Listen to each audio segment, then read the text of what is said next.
All right, very good morning to the Twitch world out there. It's Captain Nabs with you once again for another flight here in the PMDG 737. So welcome aboard, everybody. We are parked here today in Dallas-Fort Worth again, KDFW. You may or may not recognize the airport with the little monorail train going behind us. I just wish that the cars would stop trying to jump over the monorail track because it's very distracting. I figured out, now that I'm sitting this close to it, that that's what they're trying to do.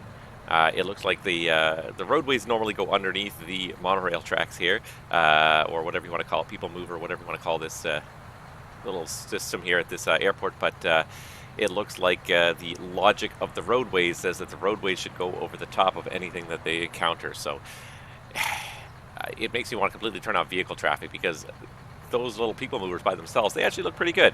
They're a little bit simplistic, a little bit basic, but they definitely get the job. They give the impression of vehicles moving around the airport. However, these cars on the roadway are just ridiculous. Just ridiculous to look at. It just, oh my god. I guess that's what you get with the default airport. They did do a fair bit of time modeling, but then for all the time they spent modeling, could they not have done a better job defining these roadways, giving the maybe customizing the vectors of these roadways that the cars and the vehicles are trying to follow, because it just looks so stupid right now. And it's a shame, because the airplane is such a good looking airplane. So let's see if we can just move to another perspective that gets rid of all those cars. There we go. Almost. Come down low enough, you won't see those cars anymore. And we got a guy doing the walk around. It's but yeah, it looks a little better at this point. All right. Anywho, yeah. So what are we doing today? We are doing another step of our pilot's life career, another flight in our pilot's life career. We are still working on Chapter 1 of a pilot's life, which should be this one right here. There we go. It's been a fun challenge. The current flight today is Dallas-Fort Worth, as you can see, all the way out to not Los Angeles itself, but Burbank, just on the north side of Los Angeles there. Just like 15 miles north of LAX is Burbank. So that's where we're actually heading today, serving that, I don't even know what that valley's called, but the valley just on the north side of San Francisco, where Burbank and Van Nuys and all those places are located. I don't know my California geography very well, other than what I pretty much watched on TV. And we are getting close to the end. We basically have 2 turns left to do in this career. So today we're going to go all the way to Burbank. Then following that, we're going to come back from Burbank. And after that, we're going to do a St. Louis turn, St. Louis and back, and that'll be the end of it. My hope is to do, these are a bit longer flights. These ones are actually fairly short. These are about an hour and a half. So if I can find the right stretch of time, my hope is to actually do this last turn in one go and do a complete turn, on stream, and just get this airplane going back there. Morning, Nuclear Jet 748, welcome. I realized that I was kind of slow on getting this schedule published. I only pushed it out yesterday. I looked at my schedule this week and I said, you know what, actually Thursday morning is the best morning. I have the most time available. So we're going to get it done. Not much else is happening in a pilot's life anymore. Not too many people log in too many hours. How many top five pilots the last 30 days, 7 days? People are not logging as much time anymore because most people have moved on to version 2, which is, I think, a better, overall, a better system. But it's interesting still to see, there are still people flying in version 1 who haven't upgraded version 2, and that's fine. Interesting to see how the numbers are adding up here still. Almost 250,000 completed flights in Simbit World's pilot's life here. And over 500,000 hours of flying time recorded. Top airline by flights, Lufthansa. Top airline by number of pilots, EasyJet. Max concurrent users 145, max concurrent flights 119. So at no one time was it ever like super smoking busy, but I think it's a great software. I think just the way it creates a mission for you to follow, a set of routes for you to follow is just fantastic. So I've really enjoyed this, and I'm going to continue with Chapter 2 after we finish Chapter 1. So this will be one of the last snapshots you ever see. I do have a fair amount of money in my bank account, $2,800. I did make it almost to the rank of captain, 650 experience points. I'm almost there. 595 experience points. I'm never going to probably quite make it, but what are you going to do? Chapter 2 looks like a lot of fun, and we'll get on with that as soon as we can. But yeah, I got to bring back the current flight page, and let's get on with today's flight. So for those of you that don't remember or weren't watching last time, we actually have a problem with our aircraft today. And if I have the flight plan here, and you know what, I didn't put it on the flight plan. I was going to put on the flight plan, and normally it would be on the flight plan. I don't even remember exactly where it goes on the lead. Yeah, there it is, right there on page 2. M.E.L. CDL item descriptions, and I don't think SimBrief actually gives us an opportunity to put anything under there, but we do have an M.E.L. today. M.E.L. number 49-00-00, or not dash 00 actually. Let's pull it up here. So I was looking at this yesterday, or not yesterday, but on the last stream. And so we're going to pull this up here really quickly. We're going to pull up the M.E.L. Now this is the MMEL, and we'll talk about it in a second.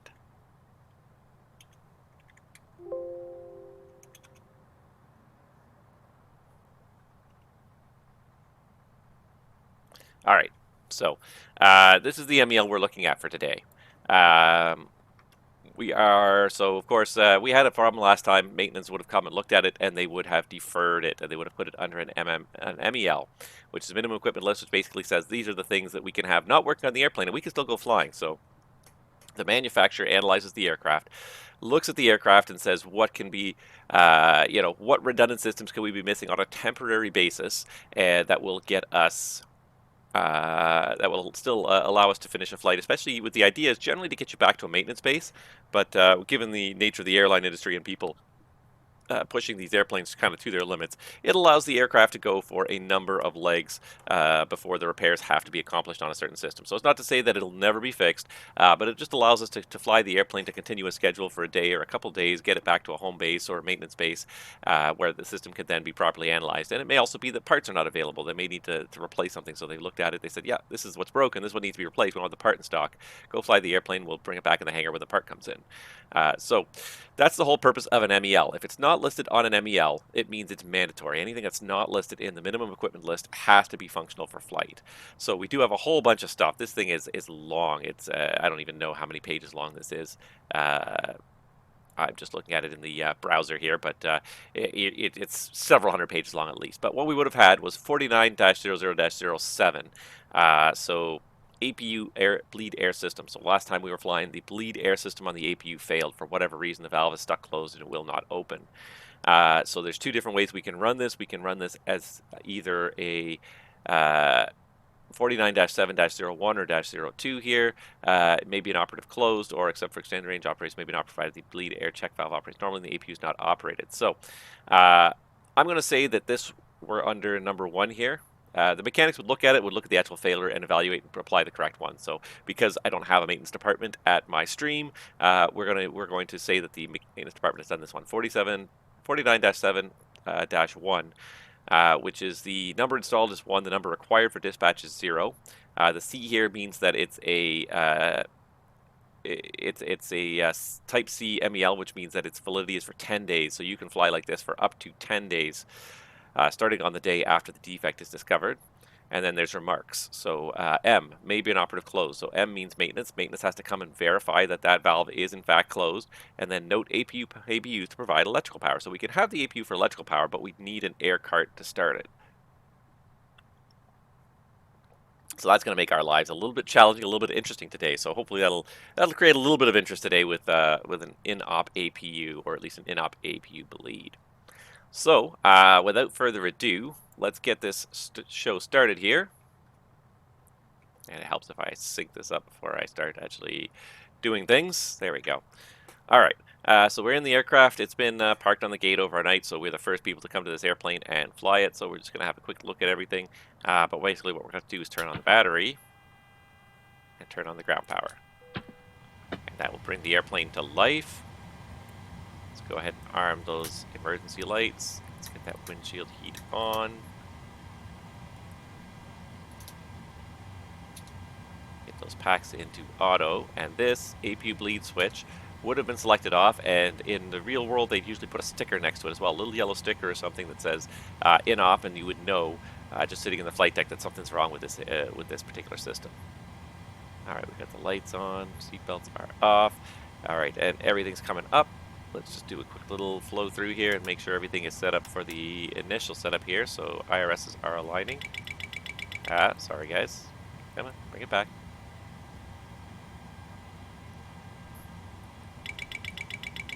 Check the overspeed warning. Passenger oxygen, crew oxygen looks good. Passenger oxygen is normal. All the electric engine switches, FADEC switches are all normal. The flap and slat lights are all out. My flaps are off and off. Alright, and I think we got everything basically set up for our initial setup here. We're just going to clear out the caution light and we'll go ahead and start setting up the flight as soon as we do a couple things such as call for boarding and call for fuel. Alright, so got my self-loading cargo here as always. That all looks correct. 13, we're going to say 1400 here. 1720. That's our scheduled departure. Not sure if we're going to make it. It's taking me just a little longer to get going than I wanted, but what can you do? The other thing we're going to have to do is call for a fuel truck.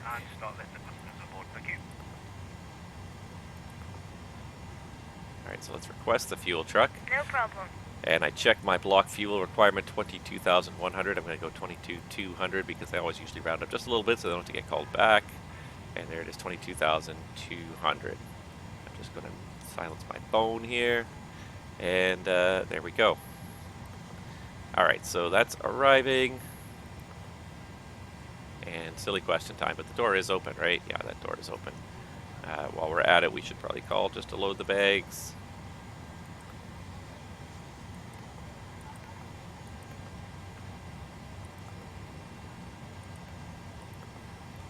And he's attaching, so he's going to be here momentarily. So I'm going to leave it in this view right here.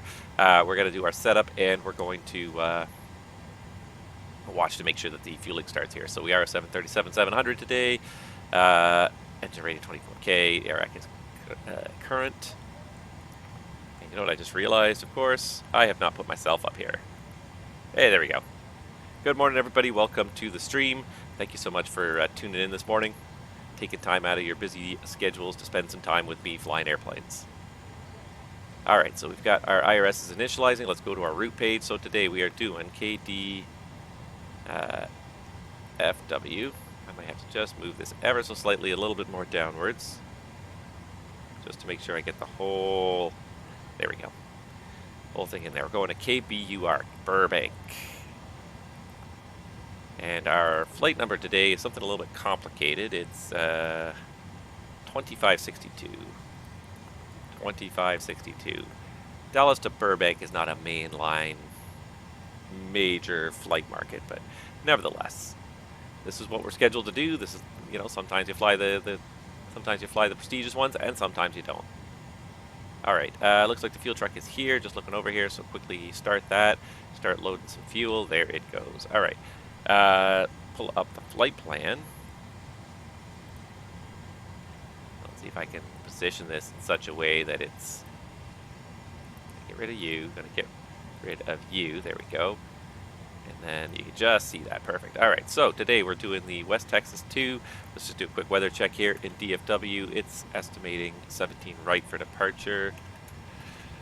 It would probably be 18 left. We'd probably have to taxi the other side of the field since we're westbound departure yet. Winds are out of 200, so we're going to go 18 left. And what am I forgetting here? I know what I'm forgetting to do so that I don't lose this all the time. Because I am going to do this on my tablet. Just bring it up. Give me 1 second here. All right. Need to open up a new tab and go to 737 left CDU. Hey, it's like the tablet knows where I want to go already. All right, so scrolling through the list. Next page, next page, next page. Well, I should have gone to the back, I guess. West Texas 2. Off of 18 left, and it is the CCAN transition. But me and my fat fingers hit the wrong one. Let's do it the easy way this time. Previous, West Texas, CCAN transition. Off 18 left. Perfect. There it is, 18 left, CCAN. After that, we go direct to Echo Whiskey Mike. And I really do not know airways and VORs west of DFW. I've very rarely, I've never really gone that way in the real world. I don't go that way all that often in the sim world. So these are all, I know, like east of the Mississippi, I know almost every, I won't say every VOR, but I know the vast majority of VORs. But you go west of Mississippi, now you're getting into terrain and territory I'm just not familiar with. So we went to Fred, and then we're doing the Throne 3 arrival. Why do I not have, oh, because T comes after R, duh. starting at Fred, and it's estimating 8, so I'm just going to do an Isla Zulu 08. I don't even know what transition to do, so I'm just going to leave it as blank right now, and we will come back to it. We have lots of time in cruise to figure it out. Alright, ZFW, according to the plan here. For those of you that didn't watch my video, here it is on page 3. The estimated ZFW is 123.3. 23.3. The planned fuel is 22.2, I believe it was. Yes, 22.2. We're getting there, about halfway there. Reserves, back to page 1. Final reserve plus alternate is the total reserve, so 3.9, so essentially 4. And cost index today of 11. We could probably pick that up even more if we wanted to once we get going. 360 for the cruise altitude. Cruise wind, 208 at 15. And execute. And we have our performance data and 1 limit. And I'm just going to quickly pull out my phone here where I have a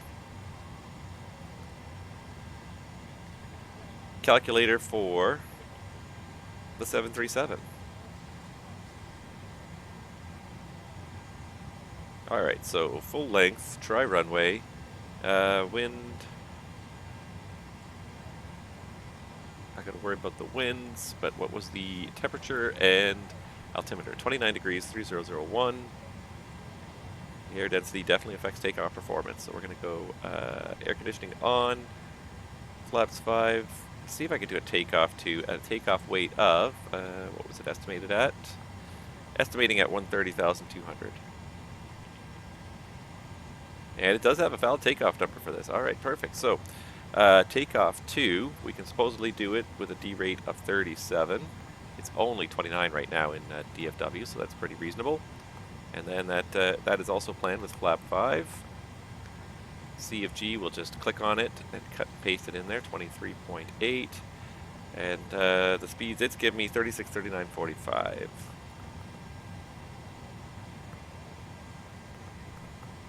There seems to be a big disconnect between what my little app here does and what PMDG suggests, and I would probably say that the one in the airplane is probably more likely to be accurate. But in the real world, we would have usually a fairly accurate number coming out of whatever our performance planning system is, so I wouldn't worry about it too much in the real world. Anywho, yeah. So that's it. So the FMS is all set up. Let's go ahead and go back to scanning the overhead panel. We can now probably do the stall test. The stall test computer takes about 4 minutes, I think, to boot up once you start the airplane, so you can never do it right away when you power the airplane up, but if you come back to it later, you can always test it. The yaw damper should be on for flight. All of our navigation transfer displays are normal and auto. Our cross feed is closed. Our fuel pumps are all off right now. And IDGs are guarded. The standby power is guarded. Bus transfer is guarded. And we are running on ground power right now. Circuit breakers. Sorry, lights are all good. Equipment cooling is normal. How is our fueling? He's still fueling, so we can't turn the seatbelt sign off. We gotta wait for fueling to finish before we do that. Let's just swap the ignition to the right channel.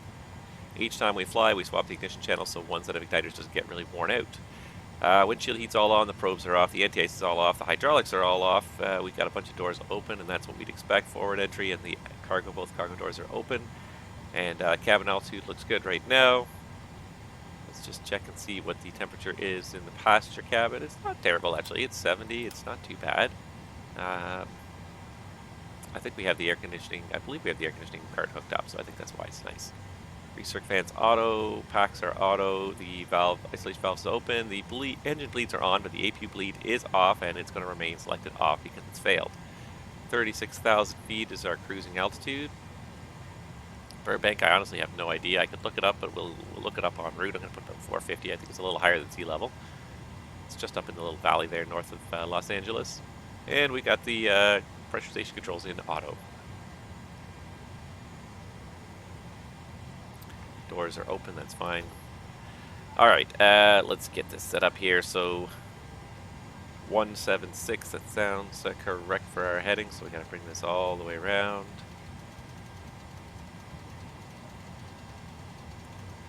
far. I'm going to verify this on the charts in just a minute here. And I honestly can't remember. I'm going to go with 9900. The speed is going to be 145. We're going to check the charts in a second. We're going to verify all of this data. 145. We do have the left flight director is on master. Both flight directors are on.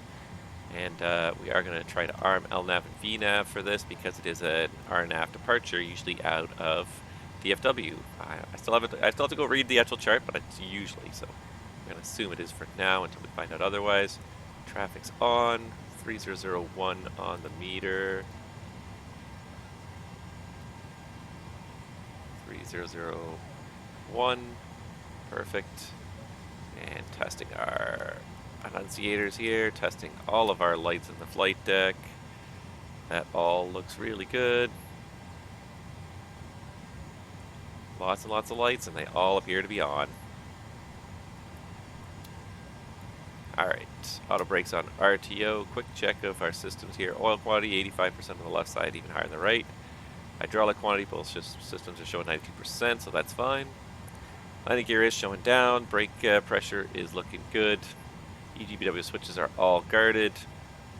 Spoilers are closed. There we go. Thrust levers are at idle. Just check the flaps. Switch is going to move. The stab trim switches are normal. The parking brake is on. Do a quick fire test. It's the fault test. And then we've got to do the... this is a really small switch. It's really hard to do. There we go. Everything goes off. Perfect. And it swings back on its own. And while we're at it, a quick cargo fire test as well. Also shuts off all the red lights in the airplane. Grab Unicom here, 22.8. If we had a company frequency, we'd normally tune it on number 2 while you're sitting here at the gate so company can get a hold of you if they can tell you something about loading or whatever's going on. And we're going to go back to a generic squawk because I don't see any ATC yet. Hopefully that'll change throughout this morning, but I don't see any yet. Alright, test our rudder and our aileron trim.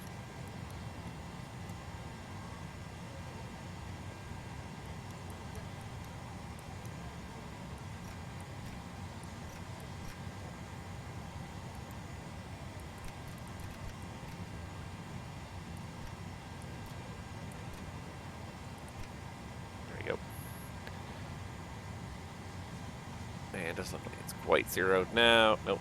Gotta go just a little bit more to the right.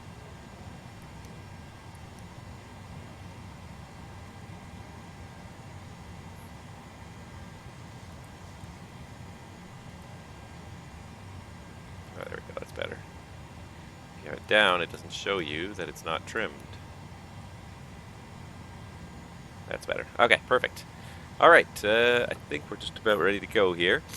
Fueling is done, so we can release the fuel truck. And with that, we can start the APU. The APU works, it's just that we won't get any bleed air from it, but we can use it for electrical, which makes things a little bit easier on the ramp, guys. Alright, so we're going to do a quick departure briefing here. Make sure I've got all the right information in here. I'm just looking over. There's still no ATC yet online. And Fabian Bro, hello, can you fly after that over my hometown in Germany? I probably can. Maybe not on this stream, because this stream is honestly going to be long. DFW to Burbank is 3.5 hours, but maybe we can throw in a special flight on our next stream if we have time. I don't want to make any promises. Let's see here, DFW. Because really my stream at this point is all about trying to fly this route and fly this career, keep this career realistic. That really is what I'm trying to do. Is I'm trying to give you guys as best I can the impression of a realistic, you know, airline career, airline operation here. So, where is my departure here? Oh wait, I think I saw it there. West X2, RNAV departure. There we go. All right, so just a quick review, just to make sure I've got the right headings in here. 176 is the correct heading, and the correct top altitude is 10,000 feet. Normally at this point we would get the clearance from our what am I trying to say here? We would get the clearance from our, obviously our controller, our ATC, but there is no controller online, so I'm going to set 10,000 right now, and we'll do a quick briefing. So in the event of any abnormality or the problem during taxi, we'll stop. This will be a left seat takeoff malfunction prior to the V1 of 136. I'll call stop or go. If the call is stop, I'll close thrust levers, apply maximum brake, disconnect the auto throttle, apply max first, and stop on the runway. I'll set the park brake, call for any required memorandums and or QRH checklists. The emergency turn off of runway 17 right here in DFW is going to be just runway heading straight ahead. There's no terrain to worry about. Retracting the flaps above 1,700 feet. And then we're good in the climb up to the MSA of 3,600 around DFW while we deal with the emergency. The taxi out today for runway 18 left is the planned departure runway. We're here at gate Echo 9, so we're going to plan to go out spot 22 and then northbound on Kilo, Yankee, and Golf, Whiskey Golf to get us over to 18 left for departure. And no hotspots or runway crossings along that route. The West X2 departure, Late 60-3 X-ray, effective the 21st of May of 2020 from DFW. Just have a quick look at the note. Radar required, RNAV 1, DDR, GPS required for use by turbulence only. Non-RNAV capable, that's disregard. RNAV capable props, disregard. It's not us. 2647 would be regional departure if they were online. And for runway 18 left, climb heading 176 to 1120. Then a direct turn to cross Larne at or above 5,000. And give me 1 second here. Let's just pull this up here. Let's pull up the legs page and make sure it's all on here. So yeah, 1120, then direct Larne. At or above 5,000. That's in my FMS. You can see it there. Then on track 253 to Giggum. Then on track 265 to Ribbit. Top altitude is 10,000 feet. I just set 10,000 feet. You can see max 240 knots and 5,000 or above at Larne. Giggum. Then we go over to Ribbit, Lind, West Tex, and our transition today is Sican. So it looks like everything is in the box that needs to be there. Have a quick look up top, and I did set 10,000. Terrain around DFW, 3,600 feet. No special high terrain. Weather is, it looks like a beautiful day here. It's clear skies, light winds. Operational M.E.L, the APU, so we're going to have to do an air cart start. And let's see here. NOTAMs. Let's just have a quick look at the NOTAMs, make sure there's nothing crazy about DFW here. NOTAMs, there we are. Alright, a couple of taxiways closed here. None of the taxiways that I'm planning to take. If there's ATC, they should also respect those. 18 right, 18 right, that's fine. 18 left is what we're planning on.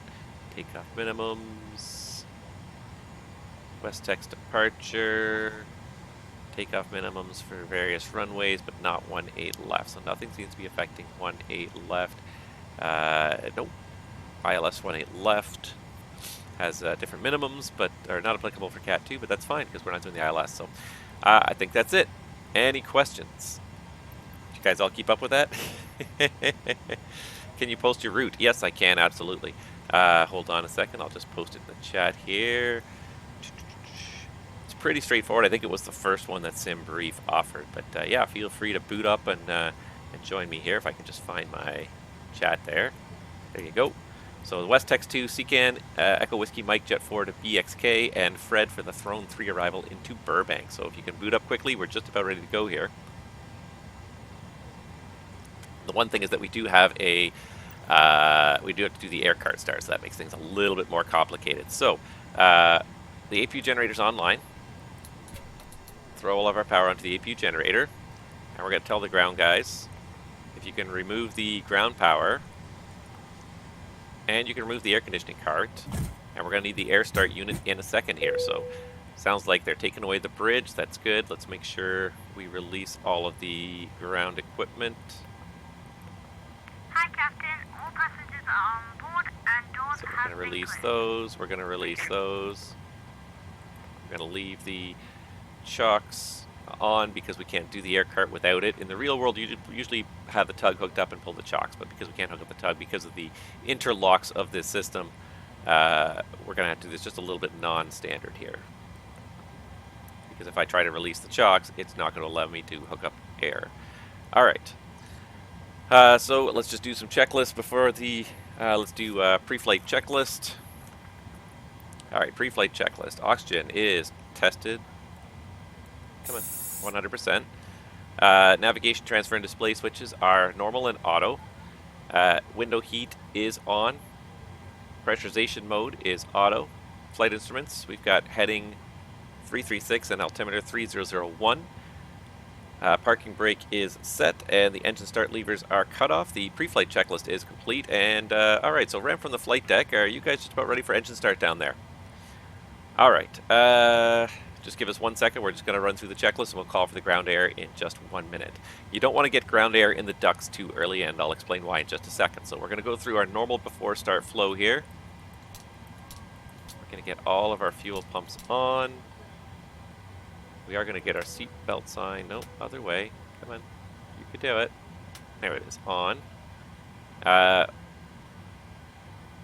We need the hydraulic. We would need the hydraulics. We need the hydraulics for the push. So I'm just going to turn those on. We wouldn't normally have those. The biggest thing is that we do need to make sure the packs are off, because the last thing you want is for that air cart that is going to push air into your bleed ducts to push the air through the packs. So you want to make sure those packs are selected off before you turn on that ground air. Anti-collision light on. And alright, before start checklist. Flight deck door is closed and locked. Closed and locked. Fuel, we've got 22,200 pounds and the pumps are on. Passenger signs are on. Windows are locked. MCP, we've got V2 145 heading, 176 altitude, 10,000. Takeoff speeds we've got, and this reminds me actually, and I always forget this.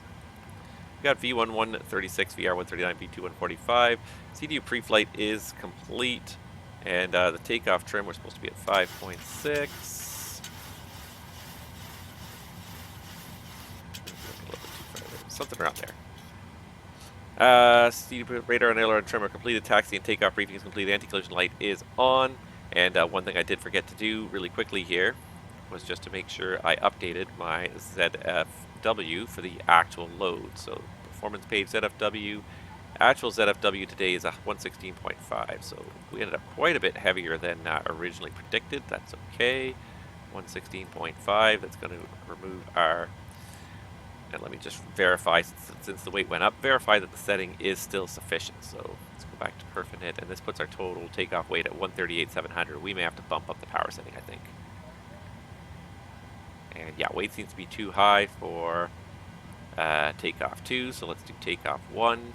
There we go, we got valid numbers for takeoff 1. So usually the way most airlines do this is they use their ACARS system. They actually, it's a performance page in the ACARS system, but they will literally send for it. The dispatch system will automatically update the ACARS, the takeoff performance calculation computers with the actual weight. So once the actual weight is obtained, the actual ZFW is obtained, you just simply send for the takeoff numbers again, and it comes back with updated takeoff numbers in your ACARS. So takeoff 1, our flex is going to be 39.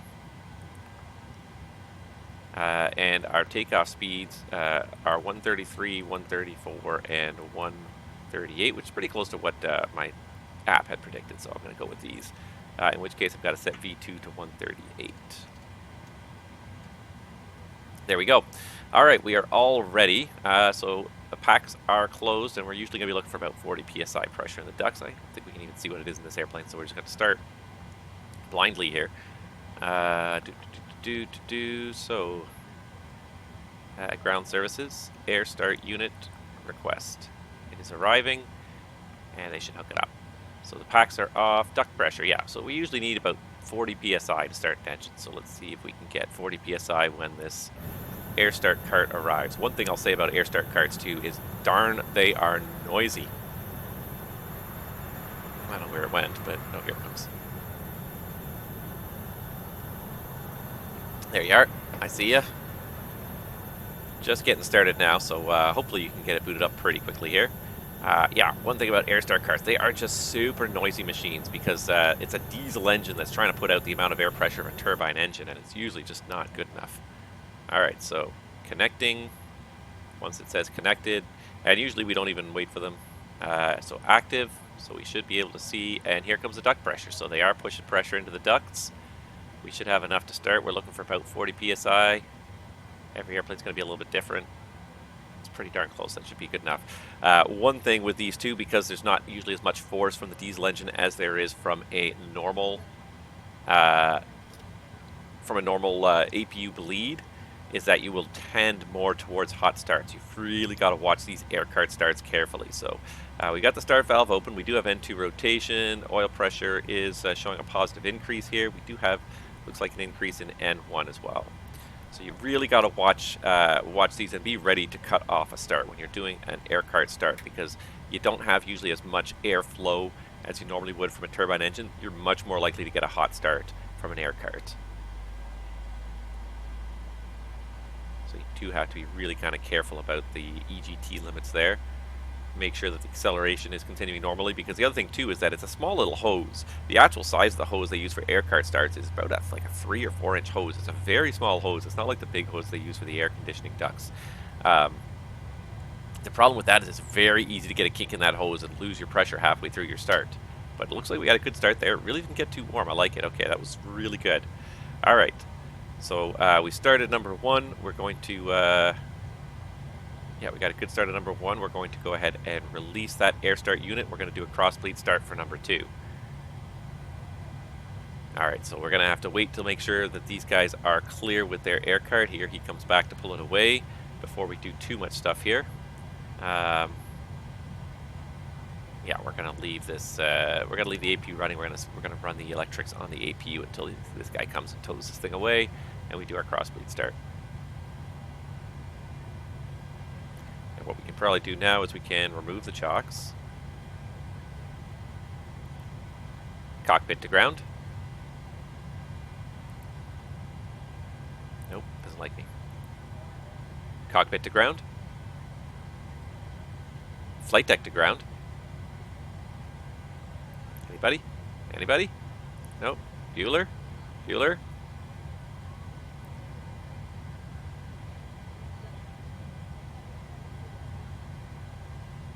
I don't know why it doesn't want to work here. Flight deck to ground? Nope. For whatever reason, he doesn't like me.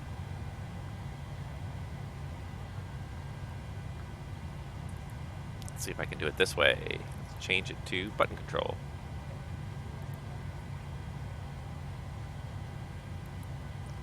Alright, so I press connect tug. Is it going to connect? It seems like it does not want to connect for whatever reason. Oh, you know why? Because the engine's already running.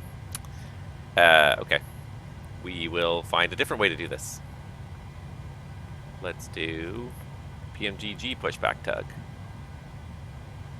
Alright, so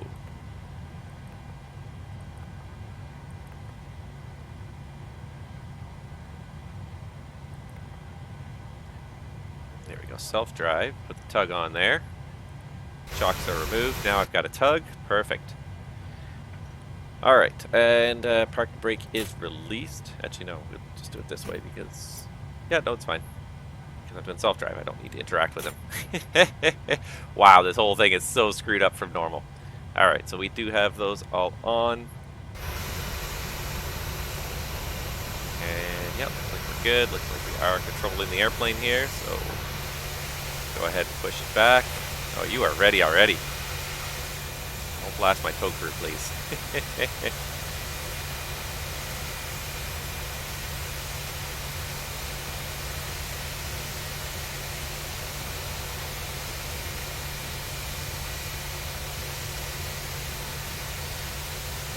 I'm going to swing a little bit to the left so that I can then get a swing to the right.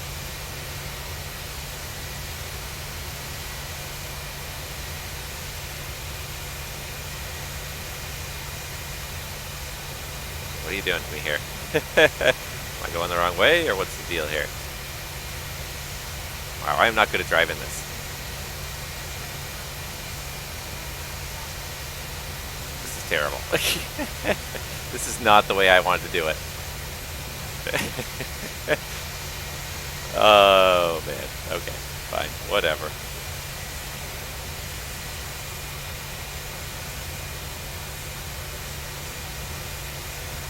Do this here. Looks like you want to do it. It's just a matter of turning it a little bit here. That was the absolute opposite of what I wanted to happen, but for some reason I wanted me to turn the other way once it started turning. All right.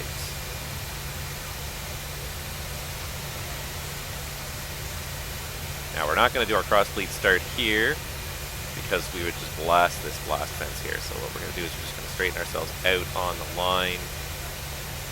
There we go.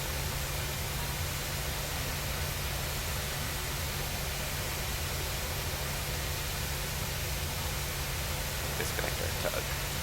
That's good enough. Just come to a full stop, parking brake on, disconnect the tug.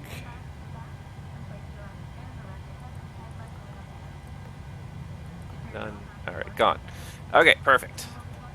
Alright, and we've got both electric hydraulics on. We can go ahead and start a little taxi out here.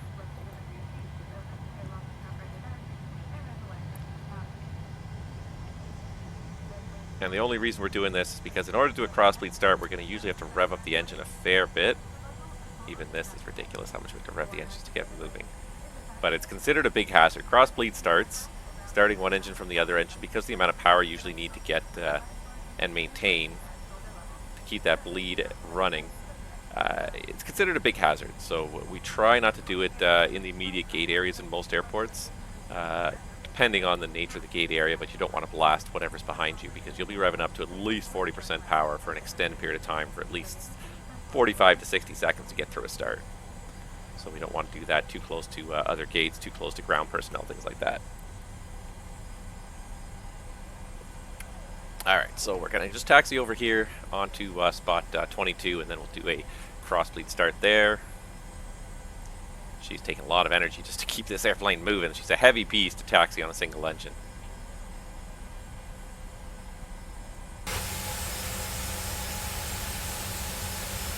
And even just if I come this far forward, it's probably enough that I'm not going to blast that wall too badly at 40%. So we're going to come to a stop right here and do the crossbleed start right here.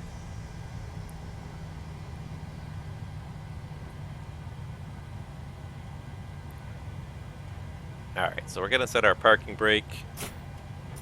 And the only thing we usually need for the crossbleed start is we just need to get the duct pressure again up to 40 psi. So we got to rev the engine up, the active engine up, to get it to at least that 36 to 40 psi range. Come on, plane. You can do it. Give me a little more power. At now 44%. Is that all she's going to give me? That might be all she's going to give me. Yes, that's the regulated duct pressure.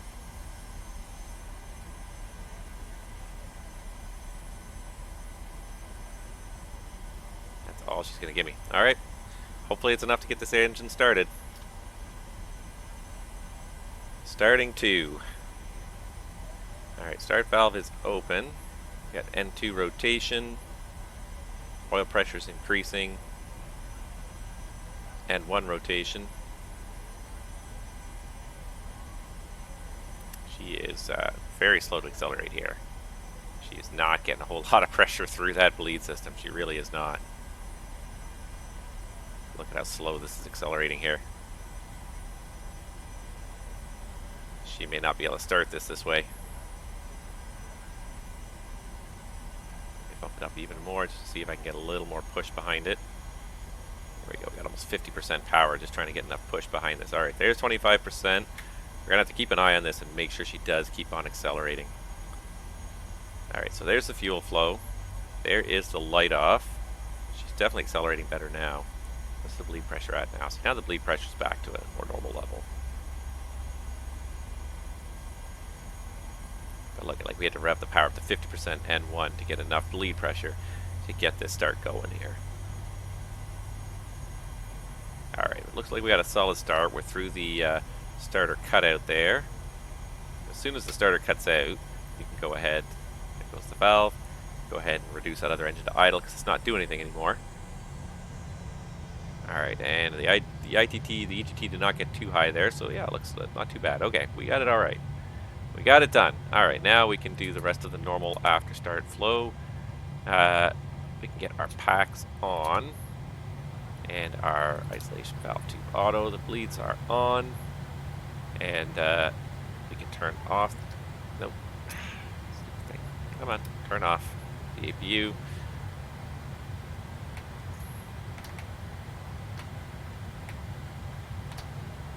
Alright, and so before taxi checklist, generators are on.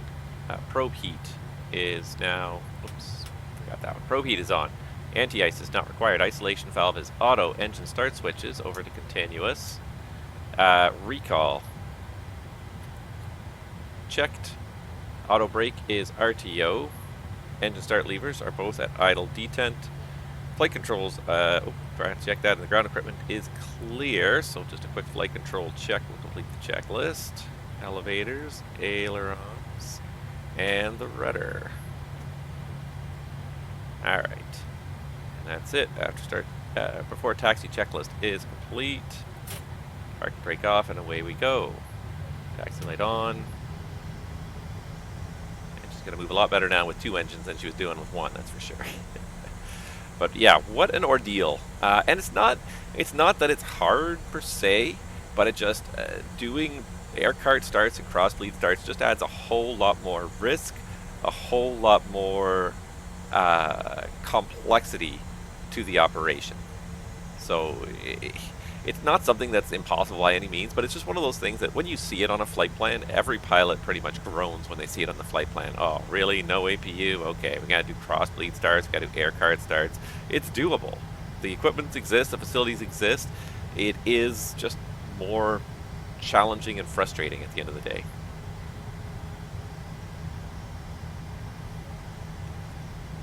And I'm just going to check and make sure that I have the correct settings here, the correct audio settings in my vPilot here, because I did not have my, there we go, that should do it. DFW traffic, American 2562 is at spot 22. We'll be taxiing Kilo, Yankee, and Golf, correction, Hotel for runway 18 left departure. That's what I briefed earlier. That crossbleed start just took a lot out of my brain. It's not hard. It's really not hard, but it's such an just so many extra steps, a decent amount of extra risk as well. Verify takeoff speeds, we did that already. A decent amount of extra risk just with having to rev the engine up and work with an air cart, so you're starting at engine while the ground equipment is still hooked up to the airplane, while manpower is usually moving around the airplanes. And what we did there was actually a pretty big no-no. Because of the way they had parked the air cart on the left side, we shouldn't have started the left engine. We should have started the right engine first. So, again, different airplanes, different airlines will have different procedures for that, which engine they like to start first and which engine they prefer to start first if you're doing air cart starts. I should have been more attentive to the positioning of the cart there, so that was my bad. Usually it's written right in their procedures as well, which one they like to use. So let's make sure I had this right here. It was Yankee, it was Golf. It was Golf and Whiskey Golf. I was right the first time. Either way. I take the Yankee Bridge across and over the west side for departure. Now, auto brake disarm. I'm just going to put this back onto RTO a second time there. Why am I getting an auto brake disarm message? Should have all the hydraulics up and running.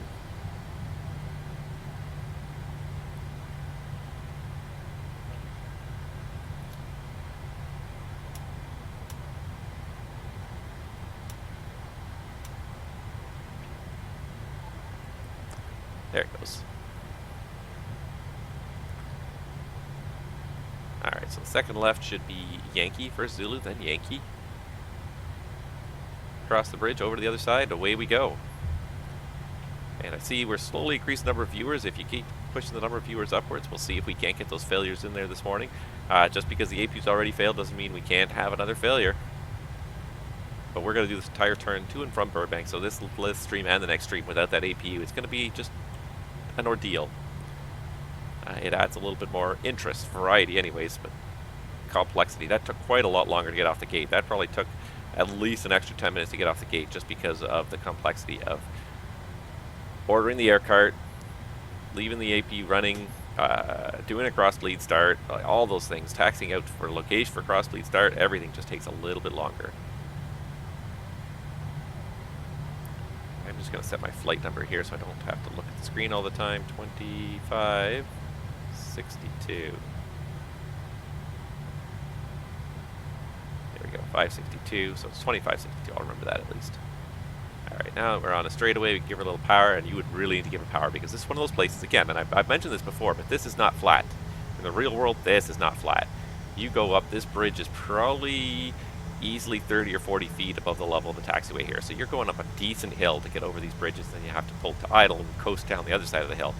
And I'm surprised that nobody really models that. Not FS Dream Team with their pretty high quality renditions of DFW they've done in the past, and not Microsoft with their bespoke airport. Everybody models this airport as if it's flat, and it is not. These bridges, huge, up, cross, down again on the other side. But yeah, you go up like it's at least 20 or 30 feet in the air.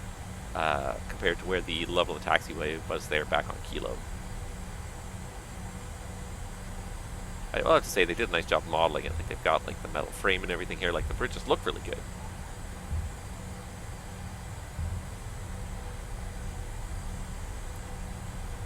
But they just need to model the fact that it's on a hill. They really do. Alright, wow, I can't believe it's been 55 minutes already of this stream. We're just getting it going here.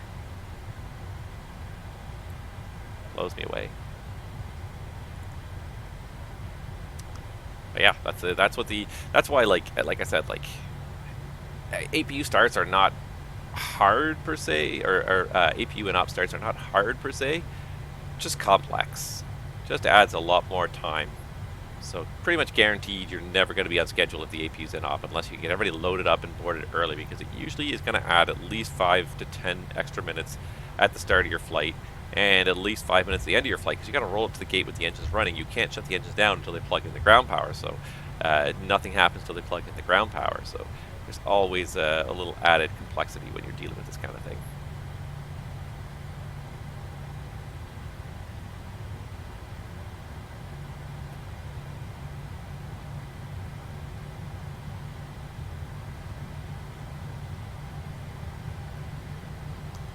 Alright, let's do before takeoff checklist.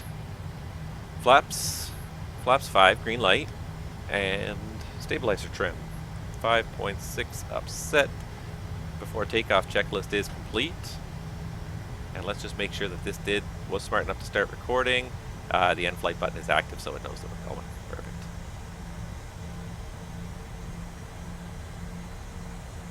Perhaps I should not have left the APU in op for the long legs. I should have saved it for that short St. Louis turn, but oh well.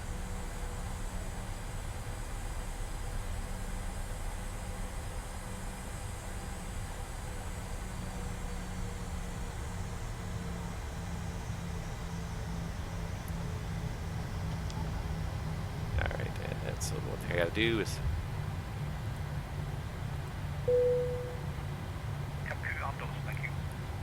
arm doors and seats for takeoff. Flight attendants prepare for takeoff. Pretty down for your convenience what we did in the cabin light, and if you need additional light. Alright, clear on the right, clear on the left. DFW traffic, American 2562 is take position runway 18 left for departure.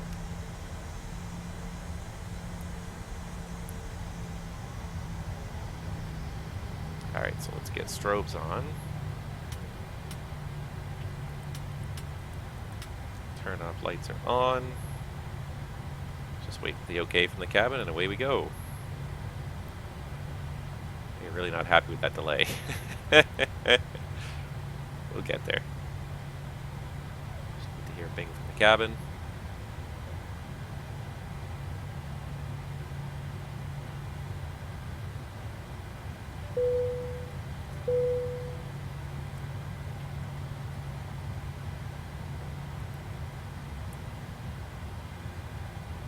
Alright, cabin is secured. Perfect. Alright. Lights. And here we go.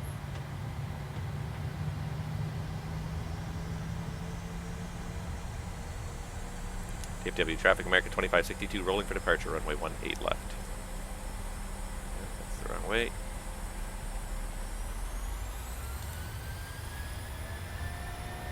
Alright, takeoff, check thrust.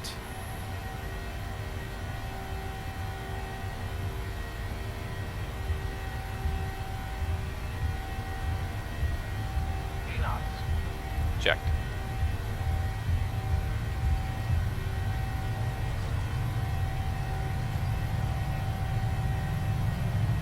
Dewanting.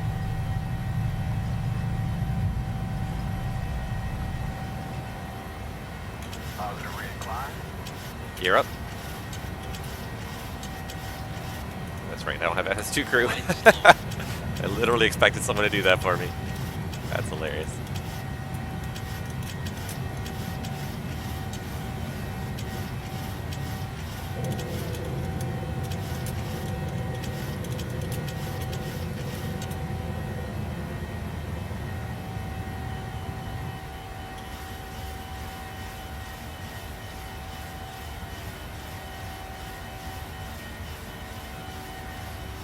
Alright, Command A. Let the airplane fly the LNAV SID here. Just climb power, climb 1.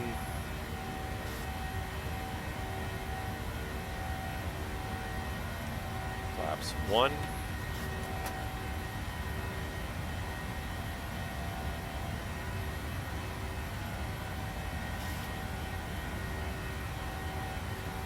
And flaps up.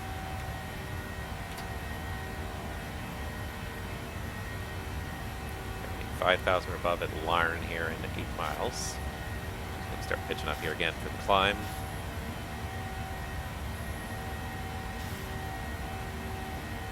KDFW traffic, Martin Control by taking off 1A left.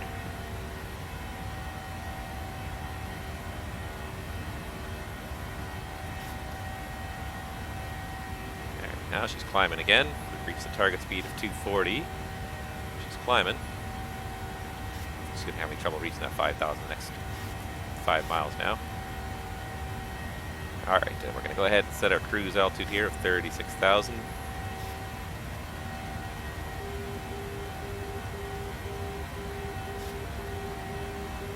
36,000 feet is set since there's no ATIS to tell me otherwise. There's the 5,000 foot restriction. Still got to maintain 240 knots until we get to Larn. There's a old, I believe it's a naval base there. Now it's mostly a parking lot for cars. They're slowly turning it into like a residential area. Alright, so we're underway again. Another leg of a pilot's life is underway. Took way too long to get off the ground there. People are not satisfied in my cabin here. As soon as we got going here, they were happy again. People just hate waiting.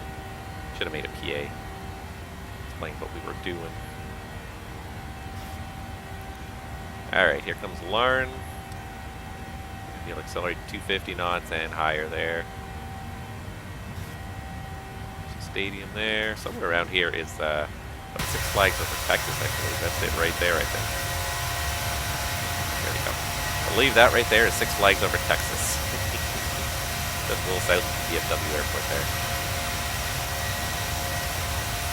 Never been there. Anyone ever been? Anyone know it's pretty good? We're going to Wonderland this year again.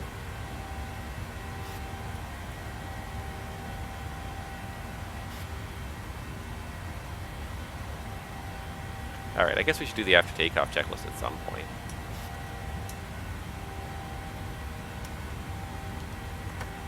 Alright, after takeoff checklist. We have engine bleeds are on. Packs are auto. Landing gear is up and off, and flaps are up, no lights. The after takeoff checklist is complete. And here comes 10,000 feet. We are accelerating westbound. In the turn westbound. Goodbye, DFW. Until we come back on the next stream. Alright, and then it's 10,000 feet above the field elevation, so lights off. Looks like a beautiful day outside. I don't even see a cloud in the sky. I'm going to assume it's probably going to be smooth, so seatbelts off. Pressurization system, we are looking at, let's see here, differential's definitely increasing up to 4. The cabin altitude is starting to climb now. We're at about 1,500. We're climbing at about 500 feet per minute, 400 or 500 feet per minute. That's good. And Guard frequency on number 2. So 21.5 should be up on number 2 once you get 10,000.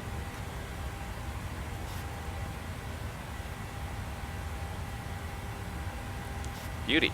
We're underway. Let's just have a look and see the damage. We're supposed to arrive at, I think, 17:20. We're supposed to be at the gate. We're showing 17:24 landing, so we're going to be probably about 10 minutes behind schedule. And again, not entirely unexpected due to the nature of the APU in op M.E.L. It's just a pain. It's a royal pain.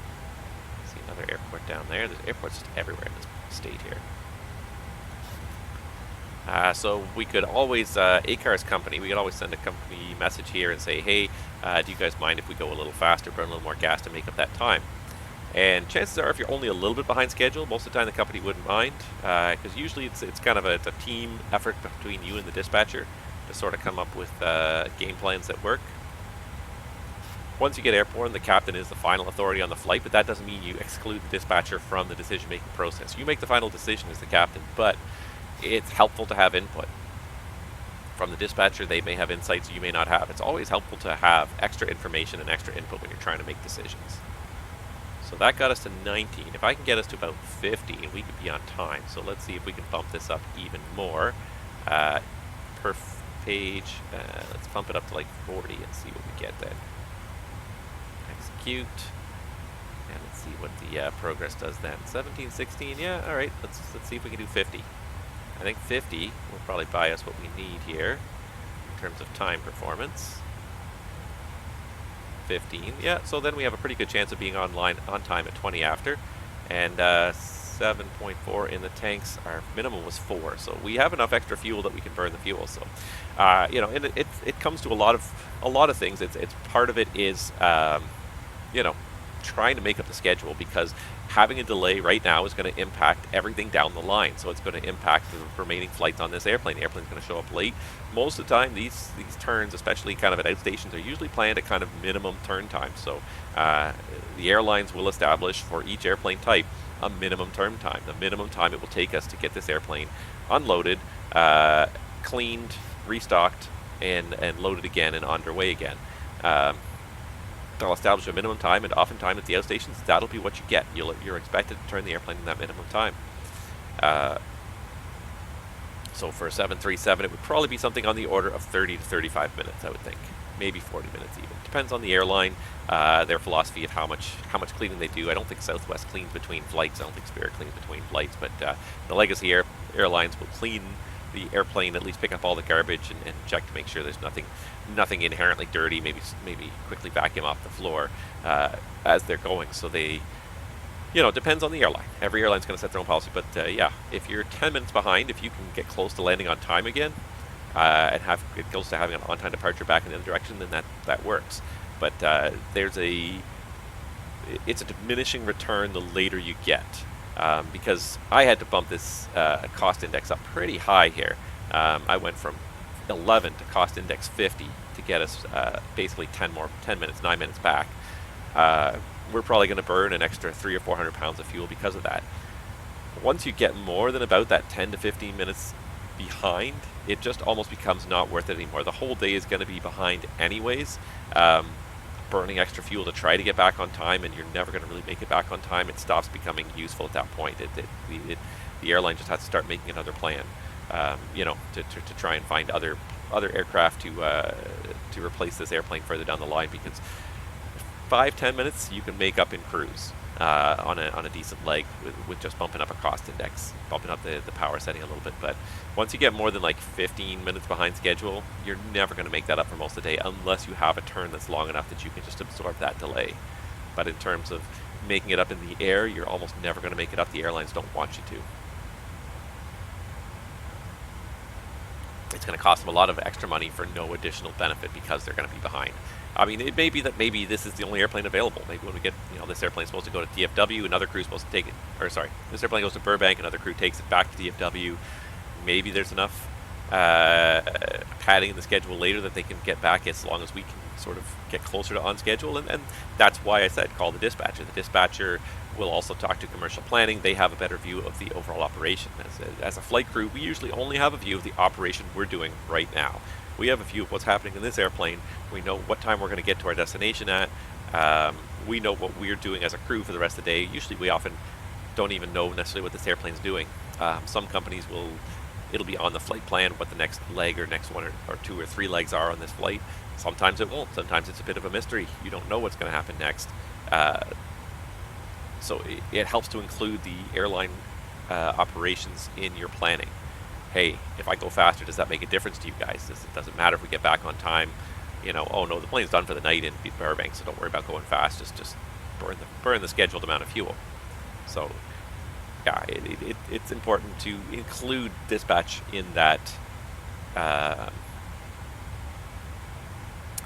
decision-making process.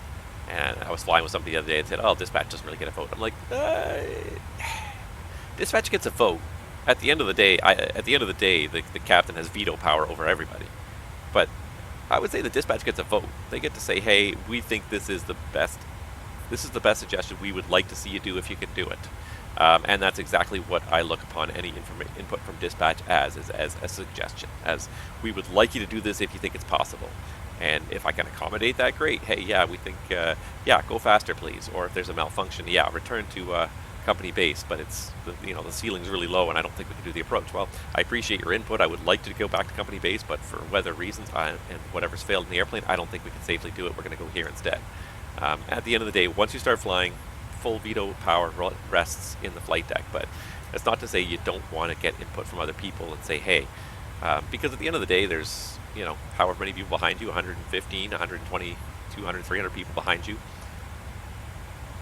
If you end up at the wrong airport, there's going to be ramifications. At some point, those people have to be delivered to the correct airport. So,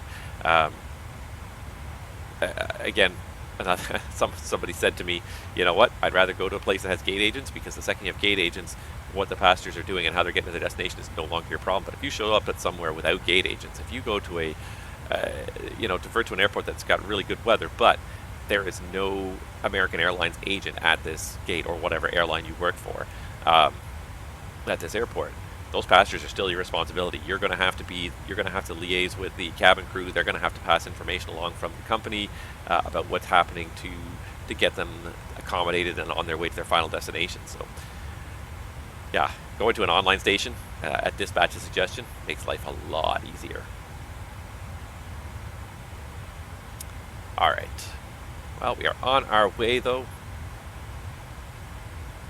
Throw up stations just for some orientation, but yeah, there we go. Well, it took a little while to get going, but now we're underway at least.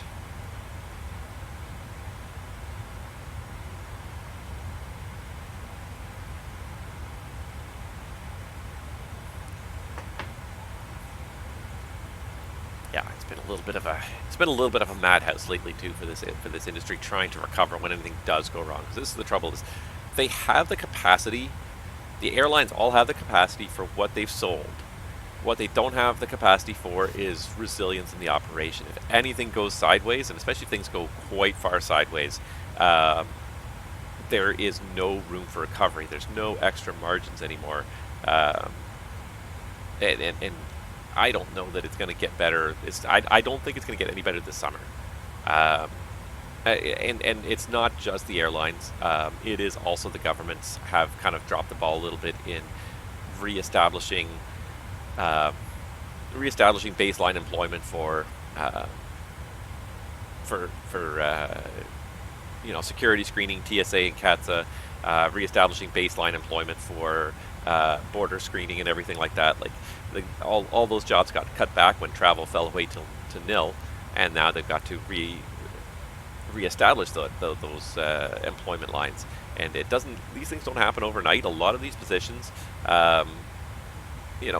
border is not necessarily highly technical in the sense of dealing with machines and whatnot, but it is highly technical in the sense of there's a lot of laws, there's a lot of rules, there's a lot of exceptions to the rules that you've got to be aware of as a border agent. So not an easy job to train for. It takes quite a while to get to really kind of get people up to speed. So it's not hire somebody off the street tomorrow and, hey, okay, you go sit here and ask this guy questions about why he's coming to the country. It's way more than just. It's way more than that. There's a lot of background information that goes into it. So it's not a job you can instantly get people up and running on. And ditto for security screening. I mean, it seems like a simple job, but really becoming a good screener takes a while. Being able to, you know, being able to spot potential security threats is not an easy thing. You have to be very observant, and every bag is unique and random. So you know, trying to find specific patterns and potential threats within each and every bag can be a challenge. So it's not a job that people get good at doing it overnight. Hey, here's a wand. Go start checking those guys. First of all, there's lots of rules. Then there's exceptions to all the rules. So you got to learn all of that, and then you got to learn the technique. You got to learn how to resolve, you know, alarms, discrepancies, and everything. It takes a while. It really, truly does to become good at any one of these jobs. So it's not a job where you can hire people off the street and boom, immediately. Oh, well, we have lots of people working now. It takes time to train for these jobs. So, you know, everyone in the industry, I think, bears some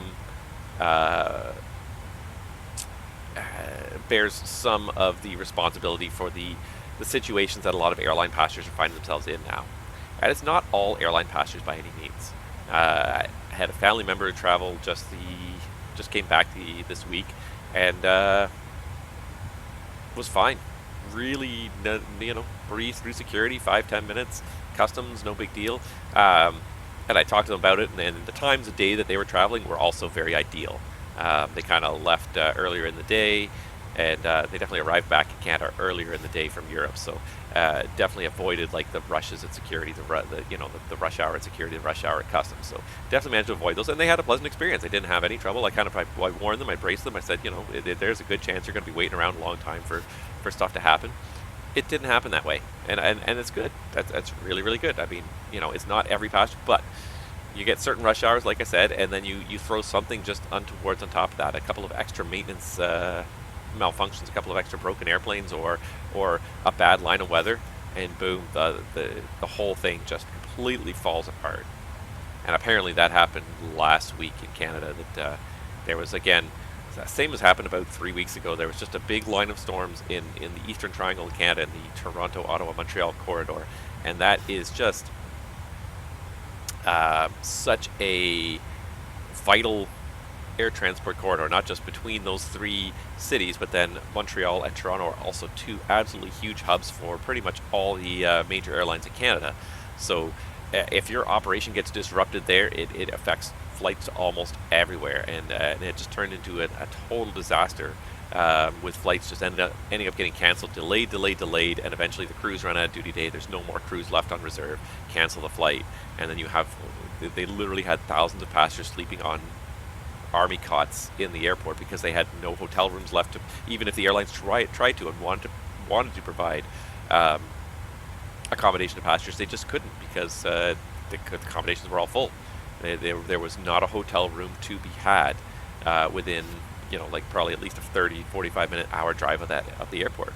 So very, very frustrating, and I feel bad for anyone that was involved in that situation, but it's just unfortunately that's the nature of the beast right now. There is no margin for error in this system. There's no absorbing of any delays in the system right now. It's so stretched to the max, and I think that's going to persist for this summer. I think once the summer is over, I think it'll get better.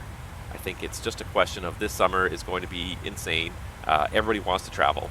Everyone's been, you know, cooped up. We all know we've all been cooped up for 2.5 years. Nobody's been traveling for 2.5 years. So all of a sudden, everybody wants to travel. And the airlines were happy to try and accommodate that. They said, hey, if we can sell the seats, great. Get some revenue, make up for 2.5 years of brutal losses. You know, and the airline industry is one where things go okay, you make usually fairly slim profits. Most airlines usually do not make large profits, especially considering the investment on infrastructure, you know, airplanes and airports and everything. Usually the profits are usually fairly meager. But then when the thing falls apart and they start losing money, they're not able to reduce their costs quickly, but the revenue just falls off. You could just lose billions and billions in a quarter, and most of the airlines, a lot of the airlines did, depending on where you were. In America, the airlines got government subsidies, they got support from the government. They ended up a lot better off. They ended up mostly not laying off too many people, and they just sort of held on, just said, okay, we're just going to sit here, we're going to keep these people employed because when air travel does return, we're going to need them. In Canada, the government took the opposite approach and said, just put everyone on layoff, and we'll pay the people, and we won't worry about the companies. And I guess that's the socialist way, really. At the end of the day, we'll pay the employees directly if they're laid off. We won't pad the company's pocketbooks with extra money. And yeah, I guess that's the socialist way, really. At the end of the day, 350 climbing 360. Boop. Any second now. There it is. But at the same time, like, just when all of a sudden everybody wanted the industry to be self-sufficient again, you can't just be self-sufficient overnight. Like, I feel pity for the airlines too. Like, I think they're in a little bit of a mess of their own making, but it's not just their own making.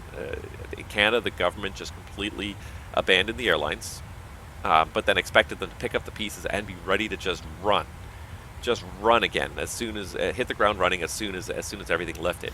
And really, this is not an industry that changes quickly. There's so much that goes on. There's so much training, security, infrastructure that has to be put in place. You can't just instantly ramp up an operation. It takes months and months and sometimes years of planning to ramp up an operation, really and truly. But the expectation was, oh yeah, you guys will just be right back where you were. Just do exactly what you're doing before this all happened. But it just doesn't happen like that. Depending on who you ask, like various airlines, they were forced to lay off people to cut costs because there was no government subsidies coming in. At most, the government would subsidize the laid off employees. So a lot of companies took that up and said, yep, we'll lay you off. You're not working. We'll give you directly this government subsidy. The government's going to pay us the subsidy. We're going to pay it directly to you, and that'll at least keep you going. That'll keep food on your table, keep your family from starving, keep a roof over your heads while we wait for stuff to come back. And that was great for the airlines that did that. However, it takes a long time to ramp that operation back up again, and a lot of people use that time to find better jobs. A lot of the more entry-level positions, people who have been working in these companies very long, didn't have much company loyalty, and were not necessarily making a great paycheck. The starting wages at most airlines is not great. You work for the company for 15, 20 years, it becomes a pretty decent paying position, but at the end of the day, it's that, a lot of these ramp and everything else is not a great paying position, so people went and found other jobs. And then when the airlines wanted to ramp up and called all these people back, I'm sorry, I already work somewhere else. I'm making the same paycheck somewhere else. I don't have to rely on the wage subsidy anymore. So again, that was partly to blame the government, partly to blame the airlines. I think there's plenty of blame to go around. The government, like I said, refused to subsidize the airlines, refused to keep the airlines solvent, so the airlines had to find their own ways to remain solvent. At the same time, especially with inflation, going the way it's going, expecting people to continue working for the wages, like the wages at most of these companies is just not keeping pace. And that goes for most companies, I think, not just the airlines. I think most companies, if they're not really contemplating huge staff wage increases, but year over year inflation now is approaching, it's exceeded 7%, it's approaching 8%. Like, that's a big drop in the value of your money from one year to the next. An 8% pay cut in a year, essentially. Your money is buying you 8% less than it was last year.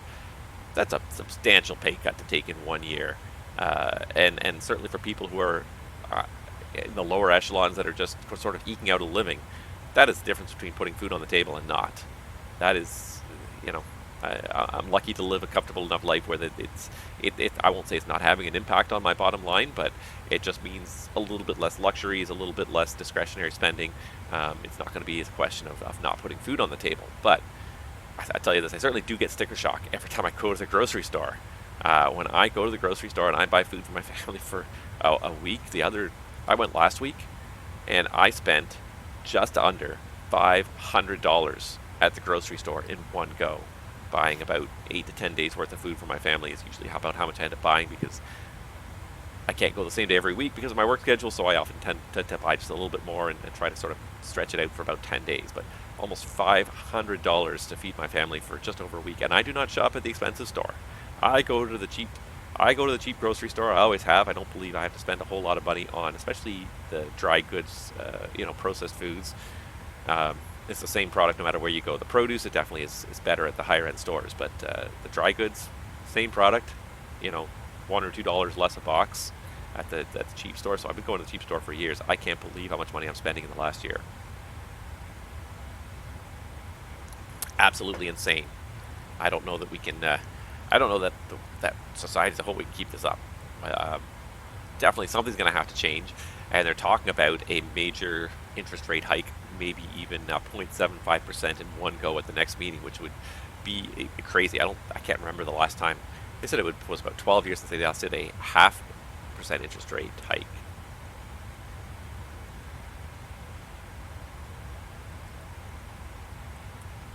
Let's Google it really quickly and see the last time.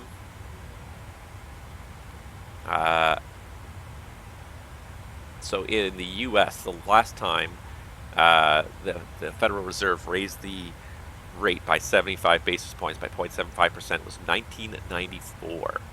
So that was almost 30 years ago. Almost 30 years ago. But it's gotten that extreme. Like something's got to happen to tame inflation, and especially in Canada, I think we have put up with very low interest rates for a very long time. And put up is not the wrong word, but become accustomed to them is probably a better way to phrase it. And it's really created a situation where we just can't continue. And there's a lot of people, unfortunately, who got into the housing market thinking it was just going to continue. Really, at the end of the day, like I do not remember the runaway inflation of the 80s. I remember hearing about it.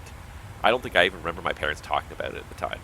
I was pretty young in the early 80s. I was, I was a young kid, so I don't think I had too much of an impact on me. I mean, we talk about it a little bit with our kids. I try to emphasize to them that this is not going to make the difference for us, but you have to be aware that for other people, the rate at which the price of food and gas is increasing is just, it's enough where people are going to question how they can afford to carry on living day after day. Just looking at you behind me there. Yeah, okay, you're behind me. You're not too far behind me, but you're definitely back there. But pretty quiet morning on VATSIM. Doesn't look like a whole lot of control going on. There is a San Diego tower online. I'm sure he'll be gone, and he won't affect us anyways in Burbank, but maybe the only ones going to Burbank. There was a guy who took off from Burbank as well. Maybe we'll get in Los Angeles Center as we go, but anyways, I probably shouldn't rant anymore on that. What else can I talk about? I mean, the one thing is that this time it hasn't been 2 weeks since I did my last stream, so there hasn't been nearly as much news drop as there was in the past couple of weeks. But let's see what else we can do here.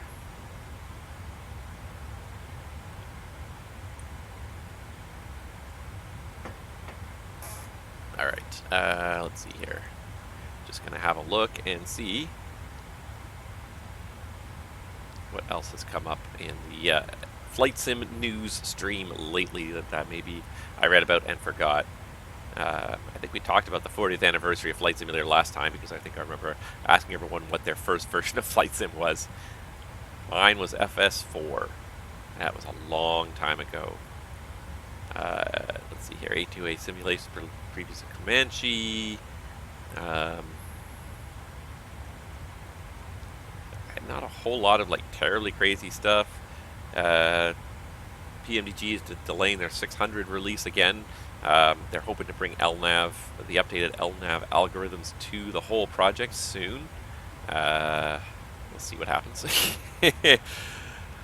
But I do find it like interesting. Like I feel like PMDG struggled more, and maybe it's because they have legacy baggage with them in a way that they feel like an airplane should operate, but it seems like they struggled more to bring their product to MSFS than some of the other developers did. And maybe it's because the fidelity they're going for, the realism they're going for, the complexity of this particular aircraft, maybe the other developers, but it just seemed like, especially with like Fenix just sort of coming out of nowhere and creating one of the best what is right away one of the best aircraft in the MSFS sim. Hard to kind of, and again, apples and oranges, like you can't really necessarily draw comparisons, but it just seemed like if they had struggles, they definitely didn't make them public. They definitely did not publicize their struggles. PMDG sort of threw Asobo under the bus more than once and said, we're waiting for them to do this, and we're waiting for them to do that, and we can't really release our product until they do this and they do that, and I guess that I get their frustration. I guess that was partly a public relations exercise, if you will, to try and put additional pressure on Asobo to do what they wanted, to give them the tools that they wanted by explaining why things were not happening quickly. And I guess the other thing too that PMDG had to kind of look at is they had promised this product, and they had basically taken money for the product. In a way, everyone who bought that NGXU was offered that discount. So it's like, people wanted to know when this product was coming out, because one of the reasons most people bought the NGXU was knowing they were getting this full $99 credit for their MSFS 737. So I feel like PMDG really felt the need to kind of keep people informed about their progress. Fenix kind of came out of nowhere. They were able to put together a project and show what they wanted, but they had no commitment to anyone, if you will. They had not taken any deposits. They hadn't, they had a product that was in progress, but they had no commitment, no time frame. Whereas PMDG had sort of announced their 737 3 years ago, more than 3 years ago, I think, and it took that long for it to get to market, so people knew about it, know they were working on it. Whereas with Fenix, nobody sort of knew they were working on anything until I think it was about 6 months ago that they started releasing information about it, started showing off videos and system stuff. So, there's my fuel.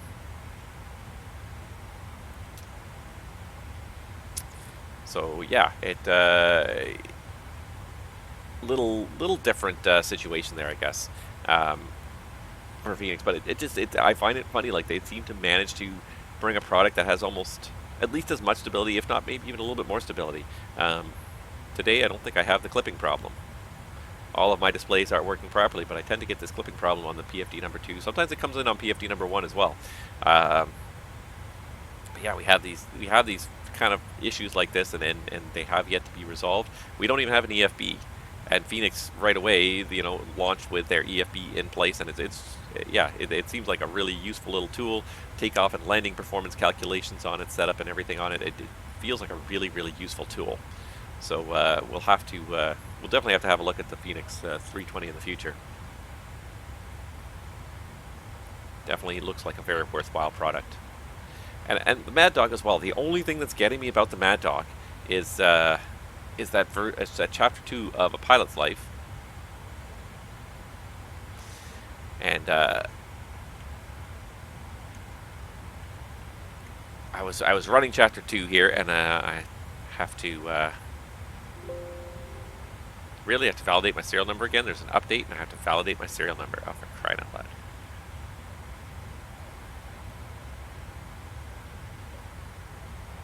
You've got to be kidding me. There was an update to it, and now they want my serial number validated again. So, because I was just going to show you guys, I just wanted to show you guys my support ticket. And I did, and if anybody else is out there is flying the Fenix, I put in a support ticket there, and I said, or a suggestion, I said, you really should support remote CDU. I think it's fantastic. Fantastic way of, what am I trying to say? Like a fantastic way of interfacing with an airplane. I'm surprised that it was not like on their radar, and they sort of caught them off guard. It's like, oh yeah, that's a good thing. Maybe we should support that. I'm like, and it surprised me that it was not something that they supported right off the bat. Oh, that's not right.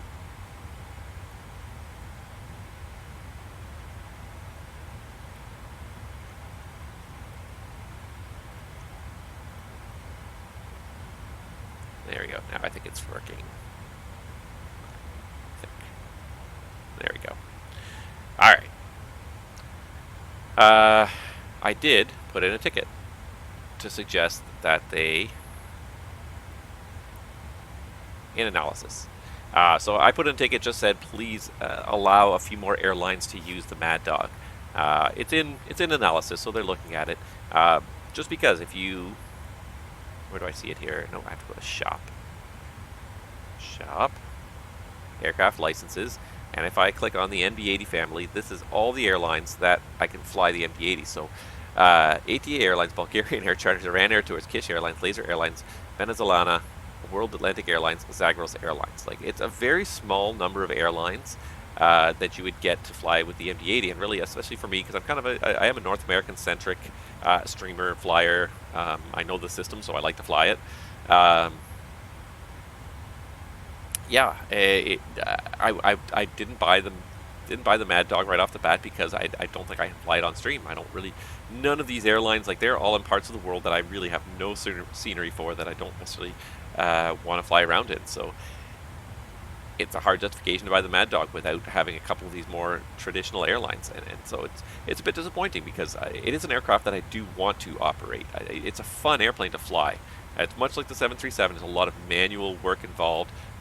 It's a fun airline like that, but a fun airplane like that, but it's not one that I'm going to get into very quickly here, unless they perhaps add a couple of the more traditional airlines on here. And really, at the end of the day, what does that matter? Like, yes, okay, keep it realistic, keep it to airlines that have operated in the past, but the MD-80 is an aircraft that's on its way out in the world. It really is not going to be around for much longer. The Fokker family is even older.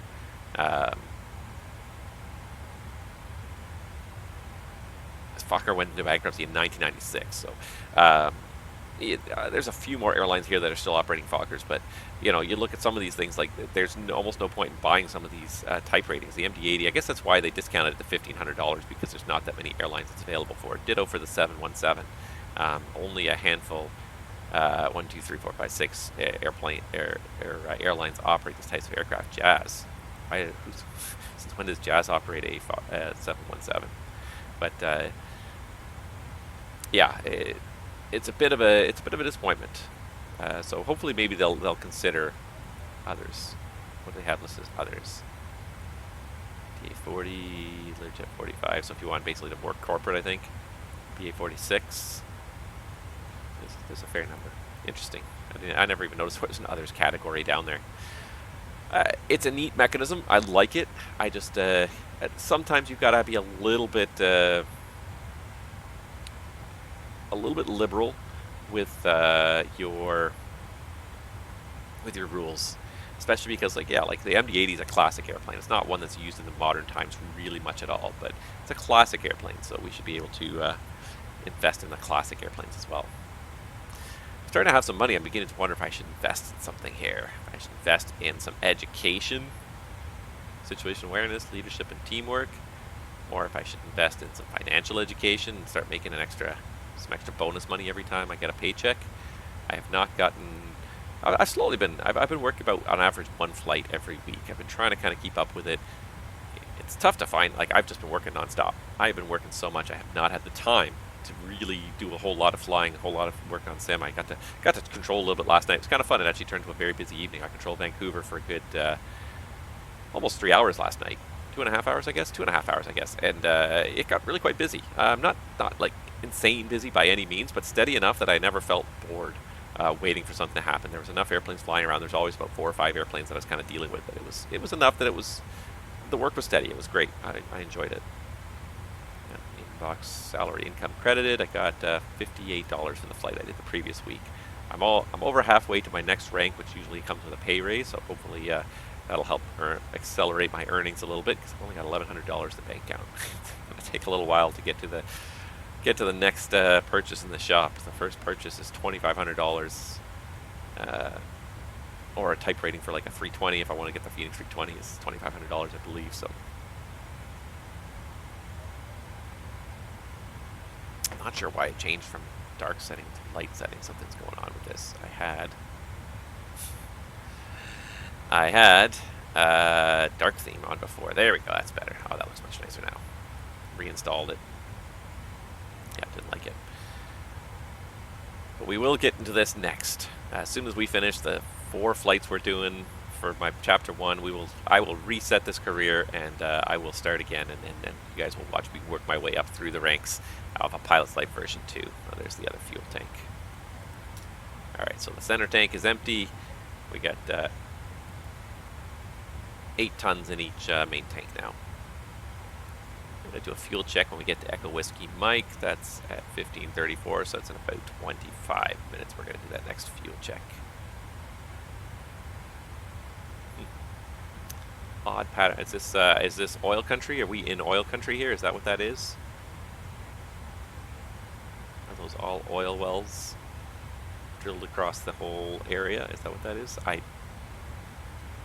This is country that is not familiar to me, but now I'm curious. I'm gonna guess, just based on like the kind of the pattern over the ground, that's got to be oil wells, right? Right? Let's have a little look-see. I'm gonna sneak a peek at Google Maps on my other device here. And so let's see, we went west from Texas, or from Dallas, more or less. I'm gonna see if I can spot it here, even just.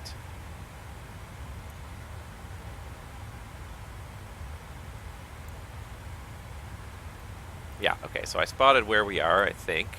I spotted this pattern on the ground. Just trying to zoom in. If I zoom in enough, yeah, it looks like it might well be oil wells. Let's see if I can find one that's like near a road, so I can use Google Street View and see if I can figure this out. Yeah, that's exactly what it is. Oil wells. Each one of those spots is an oil well, is a Texas oil well, or it was anyways. It's been, you know,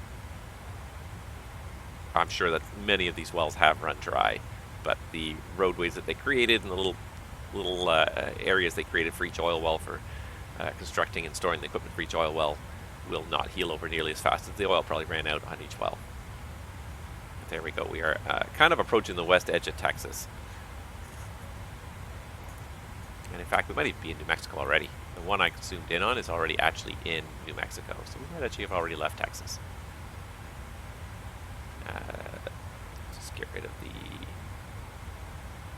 Yeah, we actually probably just left Texas. And into New Mexico here. Hobbs. Where is Roswell? Let's go find Roswell. See if we're going to fly close to Roswell. I think we're a little bit too far south for Roswell. Yeah, there we are. There's Roswell right there. So yeah, we're just, yeah, this area we're just crossing into here. This is, so there's a pretty big airport over here. There should be. Let's do it this way. Somewhere over here, there's a pretty decent sized airport that was Hobbs, New Mexico. Just sort of like scraping the southern corner of New Mexico here. Yeah, all oil fields. And when you start to see it like this, like it gives you a sense of scale of like how much are we drilling, how much are we sucking out. It's like, until you start to see things, I think, from the air sometimes, you don't get a sense of reality. You don't get a sense of how big humanity's impact on the landscape can be. It's just taking you away for a minute. Maybe you got a nice screenshot there. Screenshot.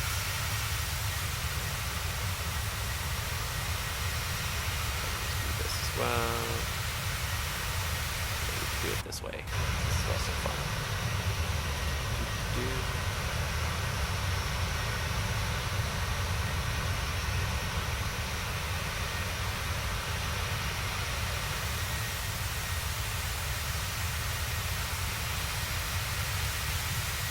Still feels clunky. You can get to the view you want, but it's not very smooth when you're trying to do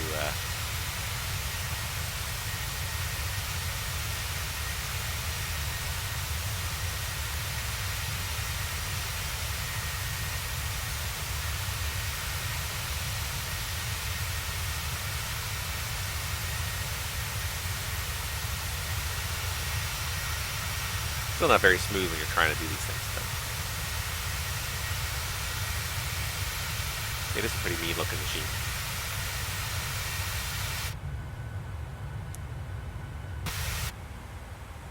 Alright, how are you doing back there?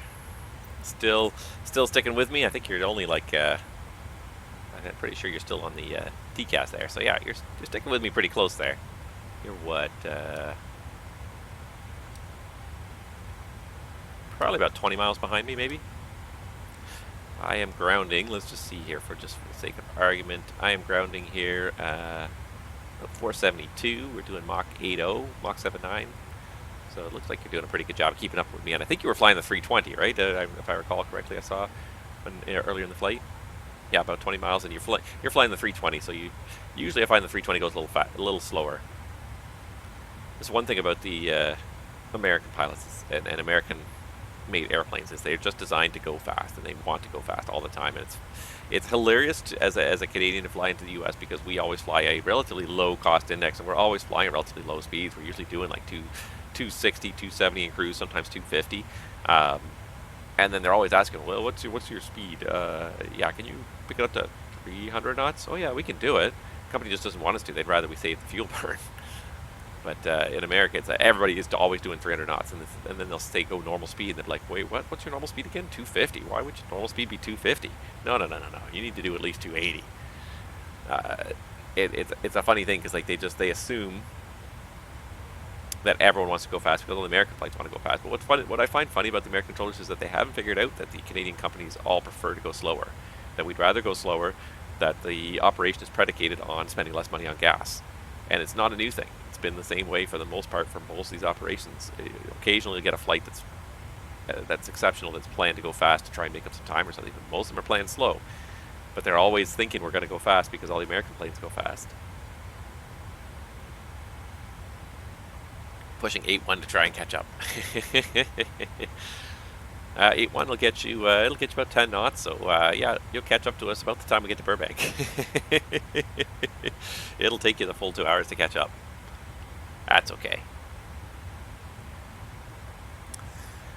Oh, what else can we talk about today?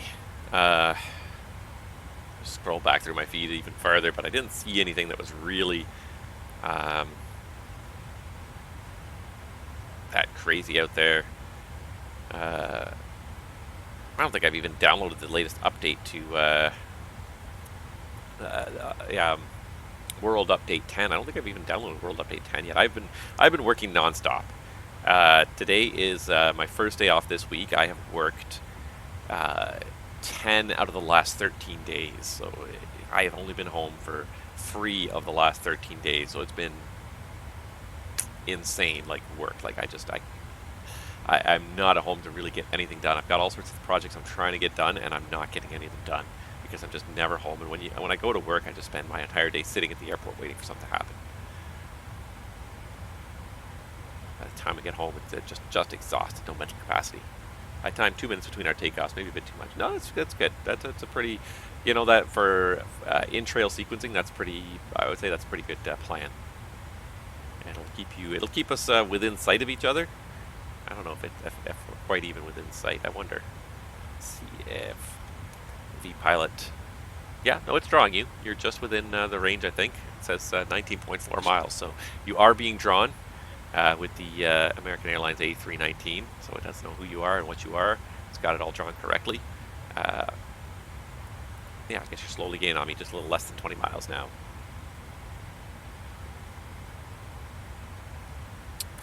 Yeah, what else can we talk about? Not too much else going on. Not too many people watching this morning, unfortunately. So I'm not going to be turning failures back on. Last time we had a whole bunch of people watching. We had a good 10 people watching early in the stream, but today we don't. So I guess the failures are staying off. We're going to stick with our APU fail. If we can get 10 people watching again, I will turn failures back on, and we'll see if something else fails before we get to. And I'll try to bump up the rate to get something to fail. The APU bleed was a little bit of a cop-out of a failure. It really was not. Wasn't a failure we were even going to be aware of till we got to the gate. So it was not a great failure, but what are you going to do? I realized I forgot to turn my webcam back on when I sat down on the flight deck again, so there we are. But yeah, here we go. Crossing New Mexico slowly but surely. What else can I talk about? One thing that did happen in the last week that was kind of fun for me anyways, is I did finally get myself a new device. After, I have to say, and I'm pretty impressed, and I hope you guys are all pretty impressed with this, I had my old phone here for just over 5 years. So this phone has been going for 5 years. I bought it just before I started my current job. I think I bought it, it was probably in the March to April range of 2017. And this phone is still going. The thing that is killing this phone more than anything else, and it is not in great condition, I don't know if you're going to be able to see this at all, but it's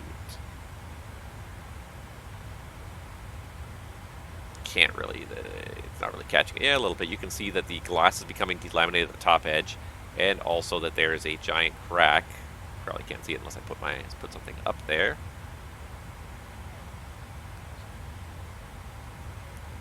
don't know how well this shows up, but there is a crack on the one side of the screen too. It did drop on the ground. There is a crack on the one side of the screen. So it went for a good 5 years. It still functions. The thing that's killing it the most right now for me is the battery life. After 5 years, the battery, it'll last a day if I don't do anything with my phone for a day. But if I am at work and checking things, checking weather even, just checking weather and flight status and everything else at work, I will get about half a day out of my battery before I have to charge it.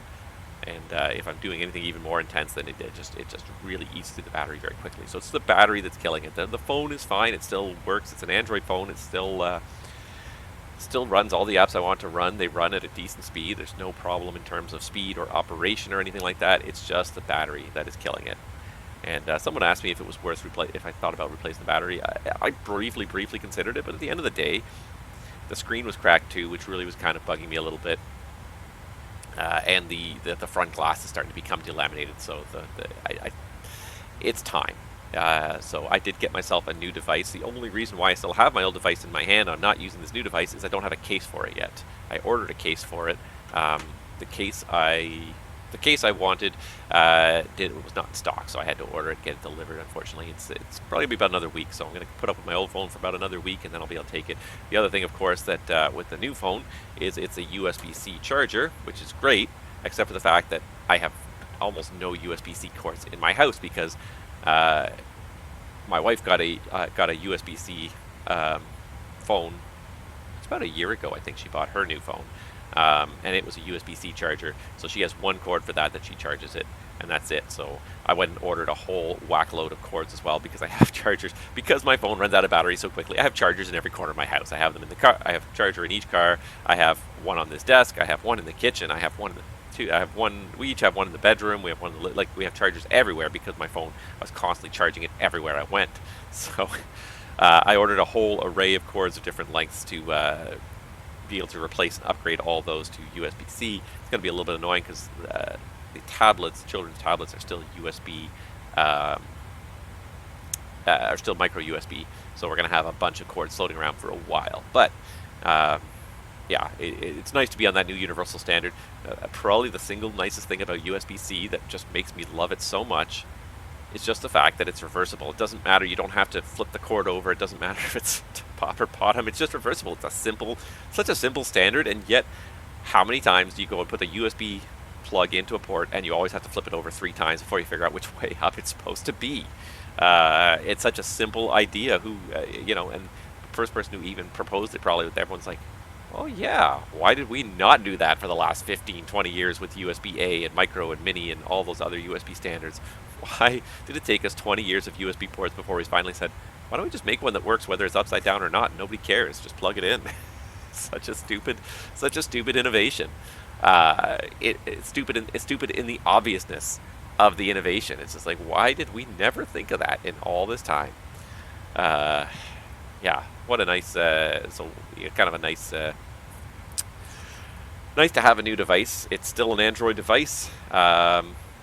The reason I selected the device I did is because of the one feature it has that I want that very few devices have anymore. And that is, you can't even really see it because there's no light there. What if I just turn this on? There we go. Now you might be able to see it. But anyways, right here on the top of my device, right there, that's what I want more than anything else. I am old-fashioned. I want a 3.5mm headphone jack on my portable device. I don't want bloody earpods and AirPods and whatever else. I don't need to spend that kind of money on earplugs. I was thinking about this the other day, and it's funny how Apple finally made them cool. Because 20 years ago, if you walked around with a little Bluetooth headset hanging out of your ear, talking to somebody on your phone, everyone labeled you a douche. You're immediately a douchebag. Oh, that guy. He's so important he can't even put the phone up to his ear. He's just got to walk around looking like he's talking to just himself. And it's funny that all of a sudden it's come around full circle, and Apple's like, hey, it's cool to walk around with things in your ear and just talk to yourself as you're walking around because nobody knows you're even talking on the phone anymore. It's such a stupid thing, and I'm not a big fan of it. I think it encourages people to spend way too much time talking on their devices and not pay attention to what's going on around them. The one thing about holding a phone to your ear is it checks you into the fact that you are on a phone call, and kind of it's a societal signal as well. But just walking around with earbuds in and talking, nobody knows if you're talking to them, if you're talking on your earbuds. I don't know. I've never been a fan of the earbuds, anyways. I like a small like in-earbud headset, but I don't like wireless. I just don't. Too easy, way too expensive, way too easy to lose, way too disposable is probably my biggest issue with it. You've got all these people now walking around with lithium batteries shoved in their ears, and those batteries, realistically, depending on how much you use them, have a lifespan of maybe 2 or 3 years before they really start to go and you don't get a good charge of them anymore, and everyone says, I'll just get a new pair. And like, I'll be honest, like, I don't go out and buy a whole lot of high-end headphones. I usually don't spend a whole lot of money on headphones. I usually buy like the little wired earbuds for 30 or 40 bucks, but they'll last me for 5 or 6 or 7 years. Like I have earbuds from ages ago. Why do we need to make this technology redundant? It's a perfectly good, usable technology. It's one of the most universal standards out there, the 3.5mm jack. My computer has a 3.5mm jack. My bloody Bose aviation headset has a 3.5mm jack in it. My tablets, everything has a 3.5mm jack in it. Why do we need to deprecate the 3.5mm jack? It's a fantastic standard. It works. There's literally millions of these headsets floating around. I just think the whole idea of getting rid of it is just stupid. It's not stupid when you look at it from the economic standpoint. These companies just want another reason to take your money. Is what they really want. You don't need these things. They just convince you that you need these things so that they can take your money. So instead of spending $50 on a decent wired earbud, you're going to spend $150 on wireless earbuds or some ridiculous amount. You're going to throw them away in 2 years, and then you're going to be addicted to them, and you're going to want another pair just like that. And it just, to me, the whole thing smacks of the hyper-capitalism where we're just trying to convince you that you need things you don't actually need. And we're trying to design an ecosystem. We're trying to force you to get them by removing the 3.5mm jack from all of your devices. So I went with one of the last devices you can get that doesn't have a 3.5mm jack. I bought a Google Pixel 5a because it's one of the best devices in the last year that still has a 3.5mm jack. I think it came out almost a year ago, just a little under a year ago, late summer last year, I think. But it's got a 3.5mm jack. It's still got almost all the modern bells and whistles, but it's decent mid-range performance. I don't need a super high-end phone. I don't play games on my phone. If I play games, I play like simple games, like I Wordle, and I'll play like Sudokus. I don't play like giant interactive 3D games that need a GPU in your phone just to play. I don't like playing like a game like that on a tiny little device, on a tiny little screen. I would rather have a nice big screen in front of me if I'm going to play like a big interactive, 3D kind of game. For my phone, where I'm just trying to, and the other thing is I don't want a game I'm involved in. Most of the time, if I'm playing with a game on my phone, it's because I'm just trying to kill 30 minutes at the airport while I'm waiting for the plane to show up or whatever. So I'd rather do something that's simplistic and easy to disengage myself from when the time comes. So Sudokus are a perfect example. You can disengage yourself from it and then pick it back up again, do it later. Any of those kind of simple number games and letter games, things like that, I don't go for crazy, complicated games on the phone. So I don't need a super high-end processor. This mid-range processor, I'm sure, is going to be more than good enough. I've played with the phone, I've installed it, I've installed the apps I need. I'm just waiting for my case to come so that I can carry it around without risking damaging it, because I can't carry it in my pocket, and oftentimes with my keys in my pocket. So I'm getting a flip case as well, because I just don't. It's what I like. I don't like I don't like leaving my screen exposed.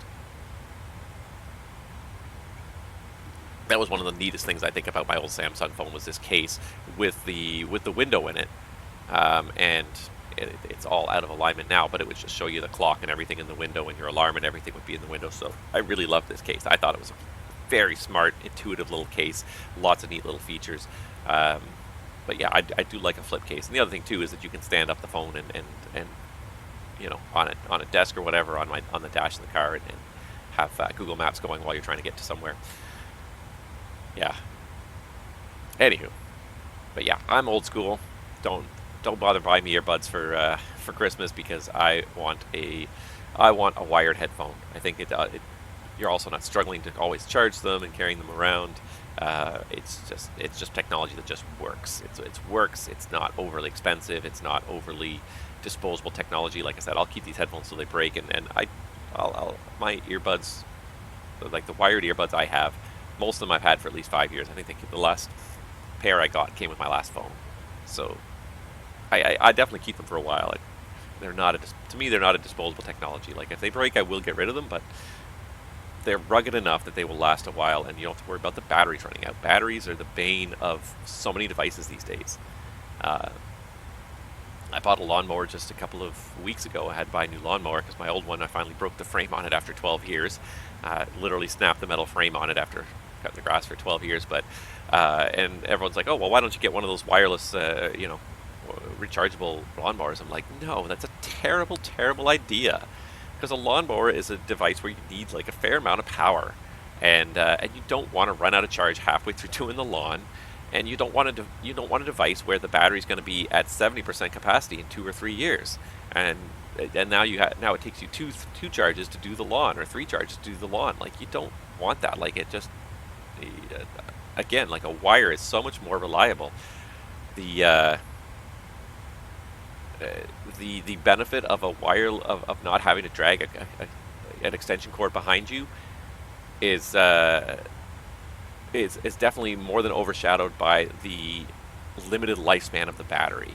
And I know battery technology has come a long way, but it's a device, again, like, it's not something you're taking down to the park, or you're not taking this, you're not taking it a long way from your house. Like, you're always going to be like a limited distance from your house. So 50 to 100 feet, like an extension cord, it's fine. You can keep it plugged in. This is not something you're driving to school or something. It just was one of those things. Like, my favorite drill is I have a cordless drill, and I like it. It's nice in certain situations, but the batteries on it have not aged particularly well. And then, of course, they changed the standard. The company changed the standard, and so you can't buy replacement batteries for that drill anymore. So if you want another cordless drill, or if you want to replace the battery in the cordless drill, you got to replace the whole bloody drill. Like, what a pain in the rear. So I like my quarter drills. They don't run out of power when you're getting halfway through a project. Wireless is not always a great idea. It can be in certain situations, but just because you can make something wireless doesn't mean you should, and doesn't mean it's going to automatically be better because you made it wireless. A lot of things do not get any better because they're wireless. Waiting on Apple to change their iPhones to the USB-C before replacing 4.5-year-old iPhone. Yeah, I think that's probably a good bet. USB-C is the future. Apple's going to be forced to conform to it, and I think having everybody on the same standard, it's just going to make sense in the long run. It really is. Everybody's going to buy the same cords. Every charging station is going to have the same cords. You're not going to be struggling. Yeah, it just makes sense. So I don't think Apple's going to have any choice. It's just a question of how long it's going to take them to get it into their product line, because the Europeans are going to force them to do it, and why bother to have a different standard elsewhere outside of Europe? It's a perfectly good standard. USB-C is a very good standard. There's nothing about the Lightning standard, I think, that makes it any better than the USB-C standard. So it's just a matter of which one are they going to use.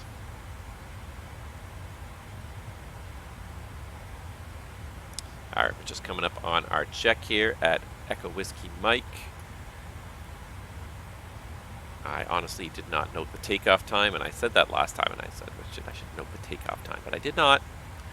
So be it. But what I can do is we can go to our flight log and say, oops, do that, there we go. So we are passing EWM, Newman. This is Newman. We're supposed to have 13.7 when we get over Newman, and we should have been airborne for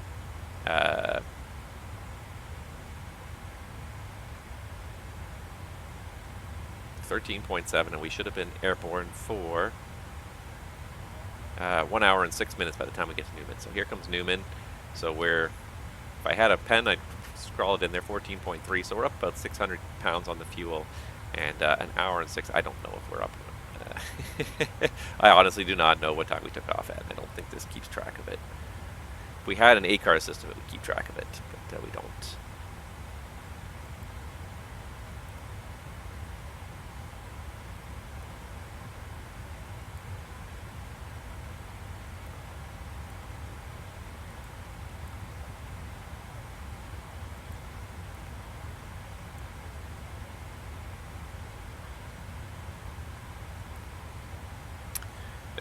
Alright, but so we would do a time check, but it looks like we are doing pretty good at being in Newman.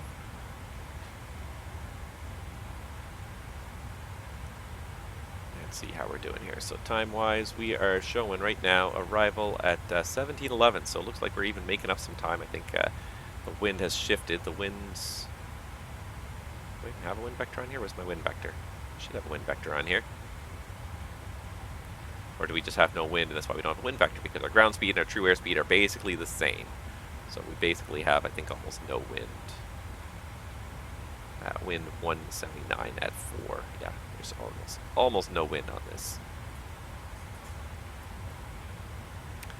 Across the New Mexico desert, what are we showing? So 1711, so we're showing arrival in about 90 minutes. So we're not doing too bad. We're definitely getting across there. Where are we here? See if we can figure out what city this is. Let's do this. Let's do Newman. Let's see if we can find where.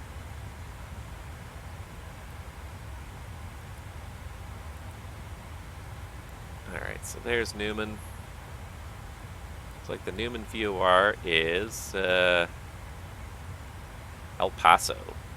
So we have just passed El Paso, Texas. That's got to be the city of El Paso down there. Alright, so pretty much off to our left now is Mexico. Off to the right is New Mexico. And straight ahead somewhere is California.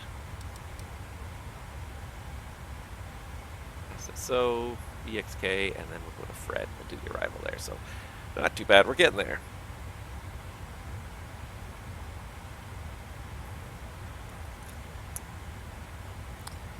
What else?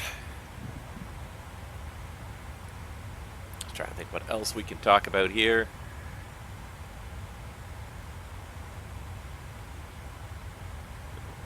There's a pretty big rail yard down there by the looks of it. Just on the west side of El Paso. That must be El Paso Airport there, I'm guessing. Well, it doesn't look particularly big, but I would have thought El Paso would have maybe a bit of a bigger airport than that. Maybe that's like a satellite airport just around. Let's throw up airports and see.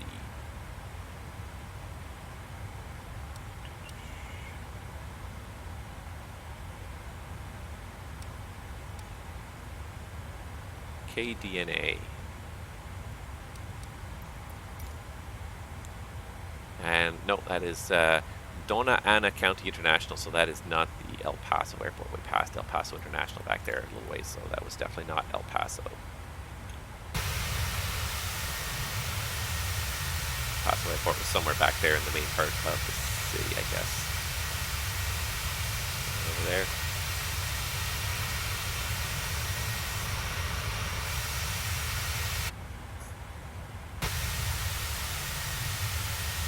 Alright, stop playing with that. What else can we talk about? Just trying to think here. It's a bit of a long flight, and not a whole lot has transpired in the last week. I guess the other thing that did happen, of course, last week was Father's Day.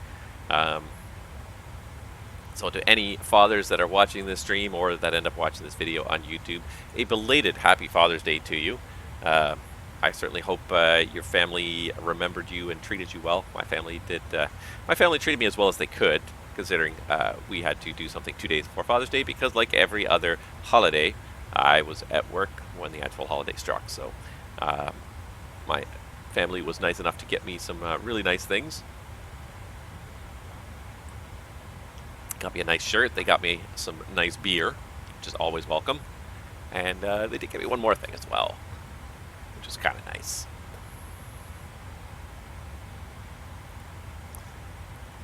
So they did get me also a little model airplane, which is kind of nice to have here. So a little model of my current airplane, which I've said I wanted for quite a while now. So they did actually go and get me the pretty high quality, die-cast model of my airplane, so I can keep that in my office and remember what I'm doing here. When I do it. But yeah, it was just a nice little gift and some beautiful cars that I took with me to work so I could show them off on Father's Day. They did call me at work and wish me a happy Father's Day, which was great. I will say that I did have a pretty good Father's Day. I did take the opportunity at work to wax poetic for a few minutes and made, as part of my pre-flight announcement, I did just include a little Happy Father's Day to all the fathers, and a very short little tribute to my own father, who, again, and I said the same thing on Mother's Day. You don't know. No person, I think, ever really knows how much their parents gave for them, or very few people ever know how much their parents actually have done for them, sacrificed. We all have some idea. We know certain things that our parents have done, but your parents, I can almost guarantee you, have done hundreds of things for you that you never even realize that they ever did for you. And usually without thought, without question, they will do almost anything for their kids. So you may not always agree with everything they've done, and you know, of course, you've probably had your arguments with them over the years, but they've almost without a doubt, your parents have always wanted for you what's best for you. They've wanted to do what's best for you. Your father and your mother. I said the same sort of thing on Mother's Day. You don't know half the sacrifices that they made, and you probably never will. And they did it willingly, and they would do it again if you gave them a chance. So it was quite. Yeah, it's just, but it is nice to acknowledge that the things that they've done, the influence that they've had on you, making you the person you are today. Their fingerprints are all over you, and you just can't help it. And I look upon that as a good thing. I'm grateful that my parents did the things they did for me. They raised me the way they did. I think they did a good job. I think you know,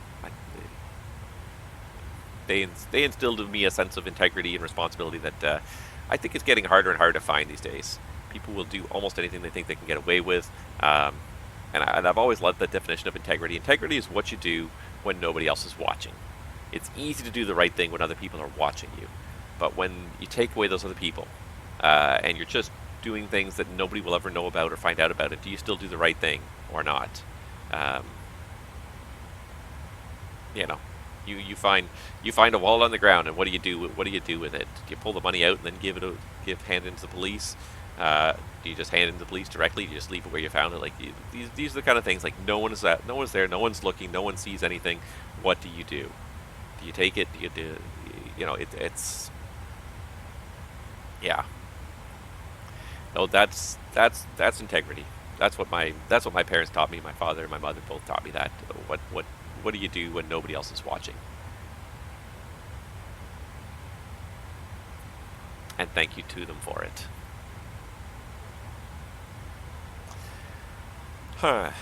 But yeah, I did manage to have a pretty nice Father's Day after the.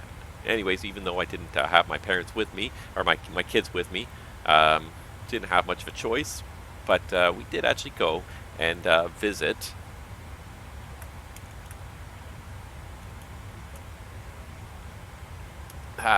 We were actually in Washington, D.C. So we went on Father's Day. And I wasn't going to go, and my crew convinced me and said, no, come with us. We're going to go to the museum. We're going to have some fun. So if you've never been to the Udvar-Hazy Center, it is an absolutely fantastic museum. If you're watching this channel, you must like airplanes at least a little bit. And if you like airplanes even a little bit, you absolutely should, at some point in your life, go to this museum, because it's absolutely phenomenal. It's located on the property, or just on the boundary of the Washington Dulles Airport. It is basically a giant hangar.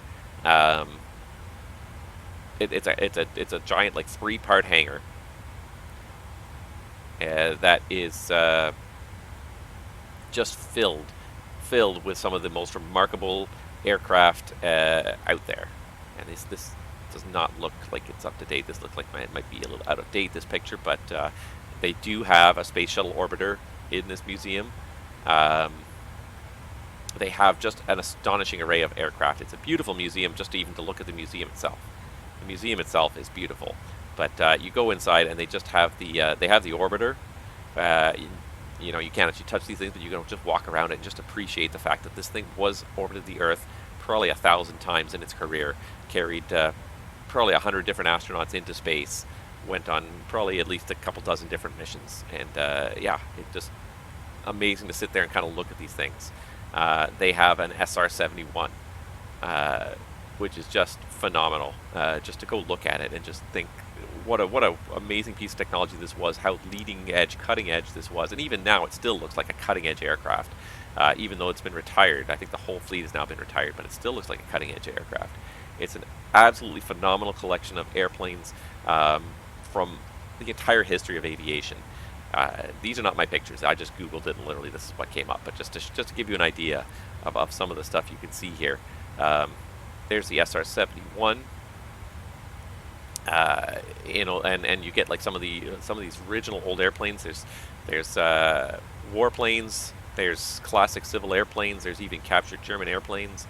Let's see. People really like the space shuttle. Some of the airplanes are in great condition. Some have been restored. Some have been kind of left. Like the space shuttle, you can see the wear and tear on it here. People just love the space shuttle. There is a Concorde parked in the hangar. There is a Ford Trimotor. There is a Boeing 347, which was the original Boeing 707 testbed before they even called it the 707. This was the original testbed. Just the look of these engines, they're just straight jets. There is no bypass ratio on these jets whatsoever, just straight jets.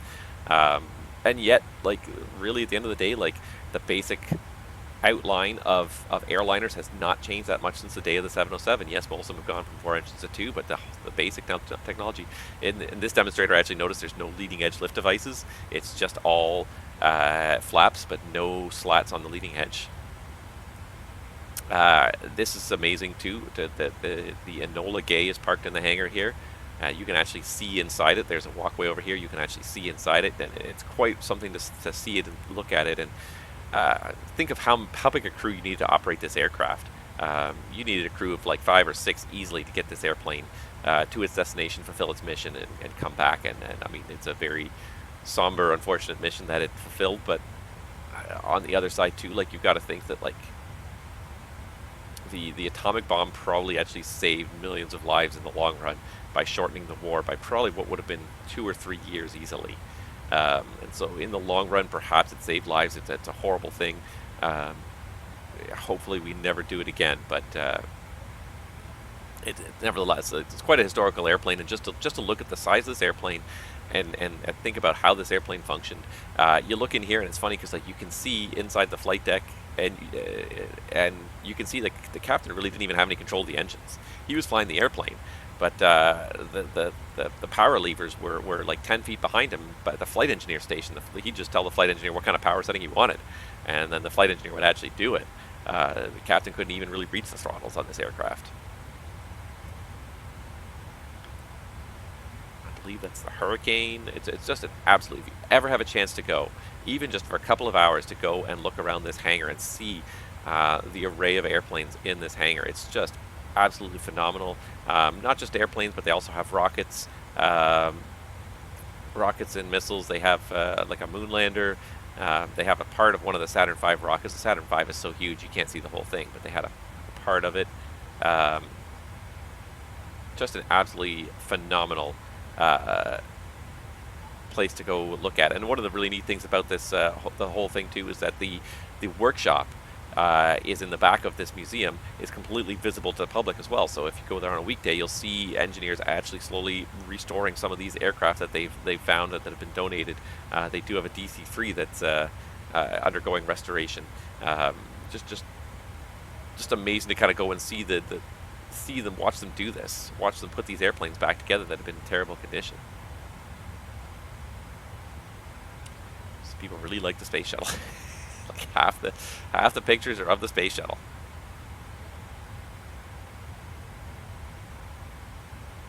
It's just quite something to see all this aviation history in one place if you ever get a chance. And the wonderful thing about this museum is free. Admission is free. All you have to do is show up. So it cost us 2 Uber rides, 1 to and 1 from, to get to this museum and I think we spent about 3 hours there, myself and the crew. And it was not the ideal way to spend Father's Day. I would rather spend it with my kids, but given that I was stuck in Washington and we had time to kill, it was nice to actually go out and go to this museum. I'd been there once before, but it was still nice to revisit it and see these things. You're just sort of silenced by the immensity of some of these accomplishments. The supersonic airplanes and space shuttle. Like, this thing went and carried humans to space and back, and it's, you see it on TV, you see it in the movies, and you think of it as kind of like this this perfect, beautiful machine that you know, obviously was not the case with the kind of accidents that they had. But you go there and you see it in person, it kind of just really, it puts a real human perspective. This was put together by human beings, you know, fallible as they may be, to take us all the way to the moon and back. Absolutely fantastic museum. If you ever get the chance, go and see the Smithsonian. If you're at all into airplanes, and I know that anybody who's watching this channel is, you will see an amazing array of airplanes. Probably an almost unparalleled collection of airplanes. You can spend an entire day there if you really tried. We wandered through. We looked at most of the airplanes. We didn't spend a whole lot of time. We kind of had we only got there like after lunch, so we only had a part of the day anyways. So I think the museum closes at 5:30, so it's not open that late. But nevertheless, it's a beautiful, beautiful museum. Fantastic place to go visit. There's the whole museum. What it looks like. The threshold for one right is right over here. But you can see it's an absolutely enormous museum, and they still keep making it bigger because there's just not enough space to show and store everything that's been donated to the Smithsonian. Anywho, how are we doing here? We are getting there. We are showing arrival 1711 in Burbank. Not too bad, not too bad. 1711, so about an hour and 20 minutes to go here. We're going to probably start setting up in the next 15 to 20 minutes here. A little bit of irrigation happening down here, but not too much.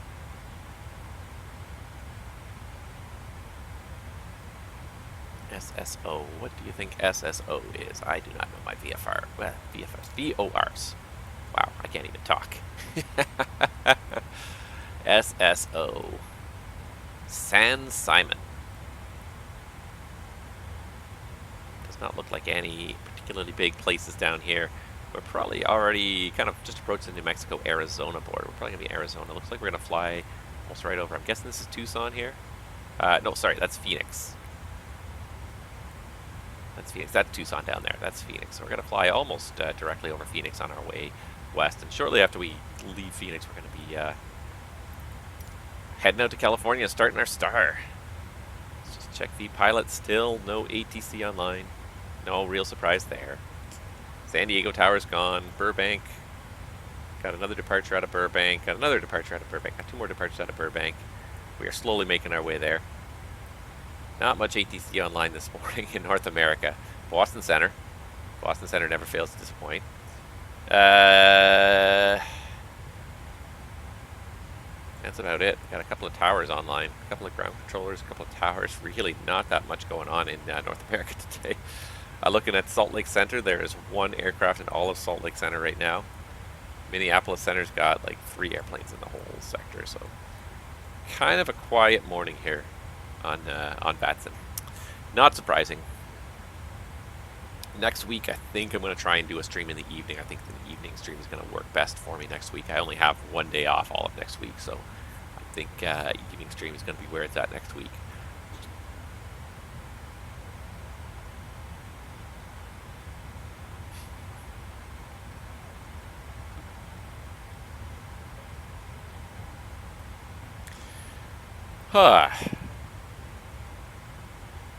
So if you guys got anything else to talk about, please let me know.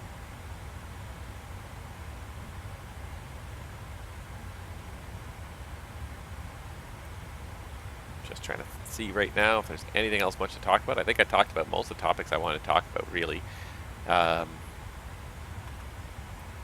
I have not...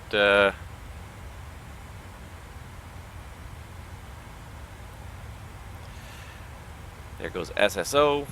Do a quick fuel check again. 12.7. Where's my flight plan? Sorry. Pull up my flight plan here. 12.7. At San Simon, we're supposed to have 12.0, so we're still pretty consistent. 0.6, 0.7 up, 600 or 700 pounds up on the fuel. So we're probably not leaking fuel at this point because it seems like we are fairly consistent. After this BXK is Buckeye, and then after that we're direct Fred. So Buckeye at 1620. By the time we get to Buckeye, we should be starting to set up for the arrival. So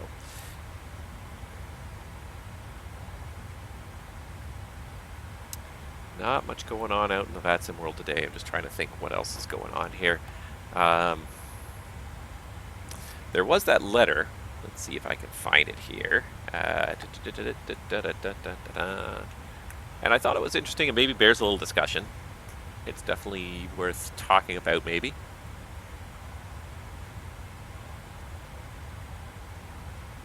I liked it. Pilot competency and network use. So for anybody that didn't see, this was posted on the VATSIM forum a little while ago. What day was this? This was posted May 19th, so it was about 3 weeks ago. Oh, a month ago, I guess now.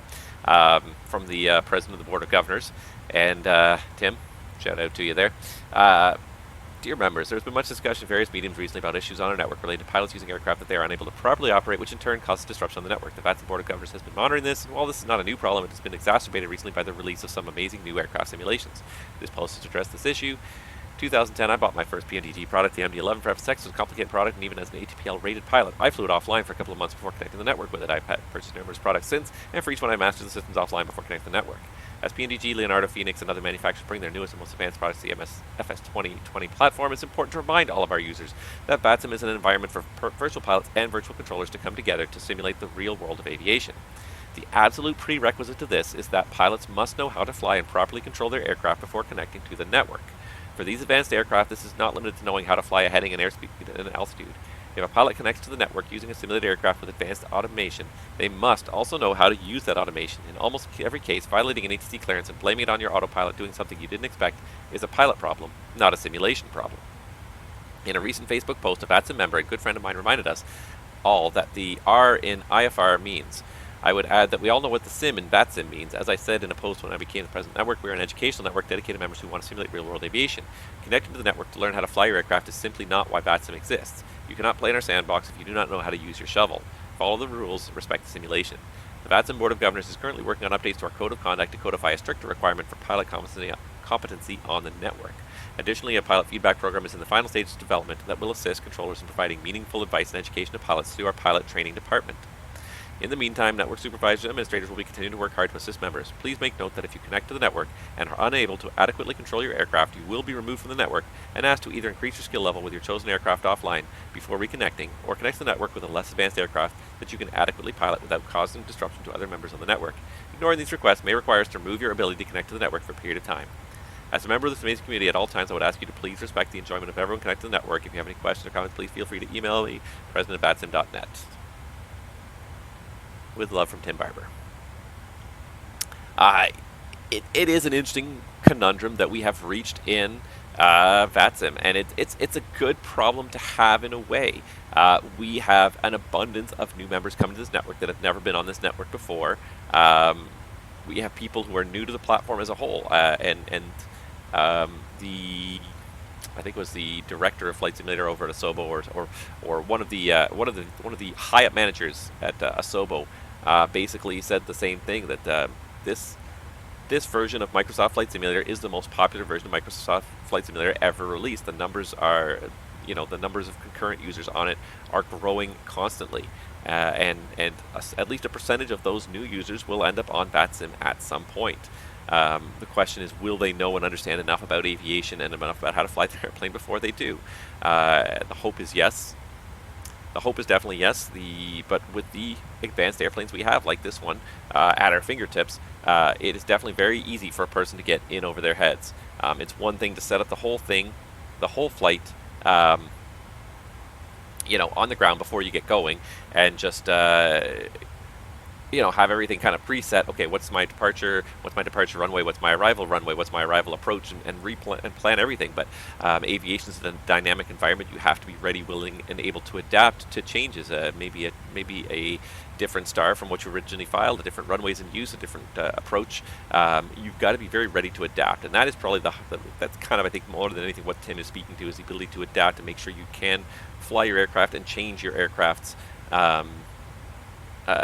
plans and programming when you need to, and that is probably the harder part. And I will argue that VATSIM pilots probably have it tougher than real-world pilots for one simple reason, and that is that 99% of them are operating single pilot. Probably 99.9% of them are operating single pilot. So you are doing the job of two people here by yourself.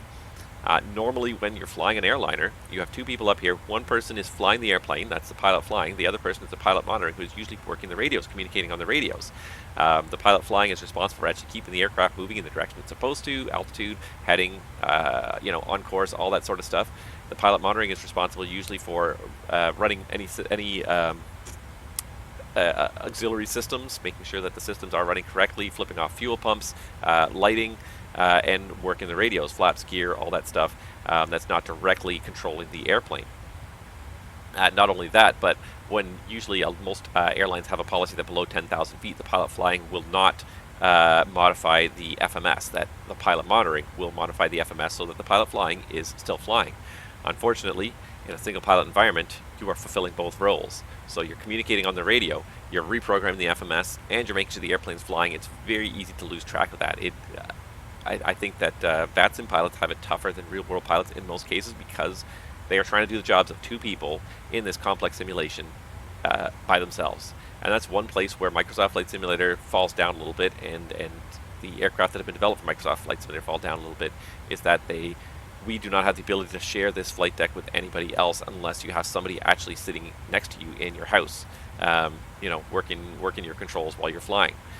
Other than that, we are all on our own. And I have to say, like, some of my favorite flights that I've done have been on the network. I've been just sitting there in the right seat, doing the radios work in the system while a friend of mine flies, doing shared flight deck flights.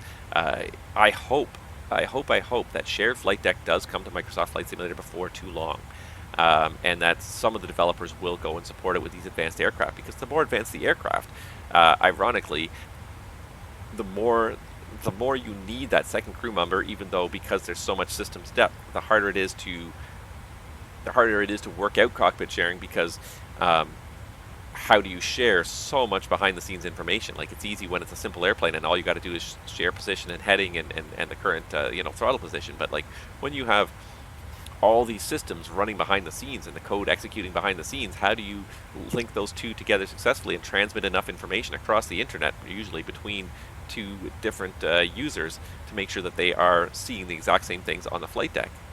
I think it's possible. I think it's very challenging, though.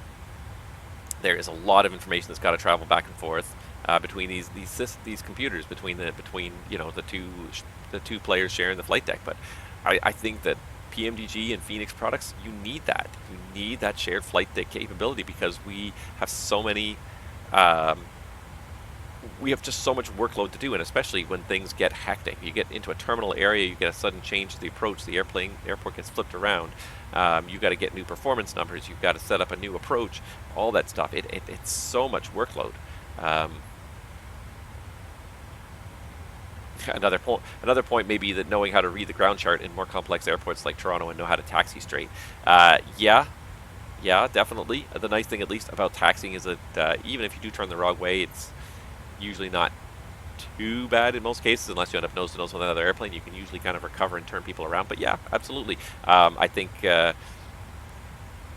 reading and understanding the charts is probably a big skill that's missing for a lot of people. A lot of people that just don't, they just say, oh, I set it up in the FMS, it's fine. No, it's not. This over here is not the procedure. This is the procedure. Well, I don't have a procedure up there, but this is the WestTex to departure. Not whatever you have programmed into your box. The box is there to help you do this. This is what you actually have to do. So you actually have to read this, make sure you understand it, make sure your box programming matches it, and fly this. And if the box programming does not match this, then you've either got to make it match it, or you've got to find a way to fly it without the box, or request a different clearance. But this is the WestTex to departure, and I've said that 1,000 times to 1,000 pilots. I can't count how many times I've said that to someone, but read the chart. The chart is what actually dictates the procedures, not what's in the FMS. The FMS is just an aid to help you fly the chart, but the chart is what actually matters. So that is another skill, I think. Chart reading maybe is another skill. I have to wonder, like, and please feel free to provide feedback in the comments. Do you guys think I should do perhaps a few tutorials on how to read some charts and use these charts? Either the Jeppesen charts or the NAV Canada FAA charts. Because because I feel like that's another skill set that's kind of fallen down. I've got a few more. I've got at least 2 more sim brief tutorial videos that I'm going to kind of put together over the next little while and publish. But I have to say, like, those VATSIM tutorial videos have been consistently popular for quite a while now. The one that still blows me out of the water with how popular it is and how many people are watching this video and finding it useful. Not everyone does, and people run into issues with it, but the one that is by far the most popular video that I've put out there in a long time is my tutorial on how to set up model matching for VATSIM, which is a complicated topic. It is an annoyingly complicated topic, and people have made that comment, and I agree 100%. It is way too complicated. But if I can go into my my analytics here and just have a look here. Yeah, even in the last 28 days, VATSIM tutorial setting up model matching for MSFS has gotten triple the views of the next most popular video over the last month. 3,000 people have watched it just in the last month since it was published. So it's become the most popular video I've put out there in a long time. It's only been out there for 3 months, and it has already surpassed the my VATSIM tutorial videos, which I published a year and a half ago, in terms of the number of viewers. Actually, it's not quite up there, but in the last year, it's definitely it's become very popular. People really want model matching to work in MSFS, and I guess people find that my video is quite useful and helpful. Ever since I published that video, my overall viewer stats have just continued to go up and up because people just really like this video. They find it really useful. So I'm trying to put useful tutorials out there. Yeah, well, the hybrid SID, but it goes back to like the basic skill of reading the chart to me. Like, if you have not read the chart, if you just look in the FMS, you say, okay, yeah, it's got a bunch of waypoints in there, sounds legit. And it comes down to reading the chart, understanding what it says. And that is the crux of the problem, that people don't read the chart. They assume if I program the FMS that the plane's just going to automatically do what it wants to do. So again, it goes down to the controlling and knowing what the automation is doing, but I think the importance of reading the chart is lost on a lot of people. And a lot of people don't have Jeppesen and don't know how, or don't have Navigraph, I should say, and don't know how to get how to find real world charts out there. So maybe that could be something else we could even tackle as a tutorial. It's just, where can I go and find these charts? Because if you start looking, you'll find charts. Like, literally, if I Google CYYZ chart, I'm just curious to see what I come up with. CYYZ chart. Charts. I'll search for the plural. And let's see here. So I come up with flysea.com. And there's literally a PDF with a bunch of outdated Toronto charts in here. These are all outdated, but they're there. SkyVector will show me some charts. Pilot Nav, so it's not always easy to find, but you can find something out there. Do we have charts? Yep. PilotNav.com has a whole slew of charts. Let's see how current these are. Gets in plates Ultra.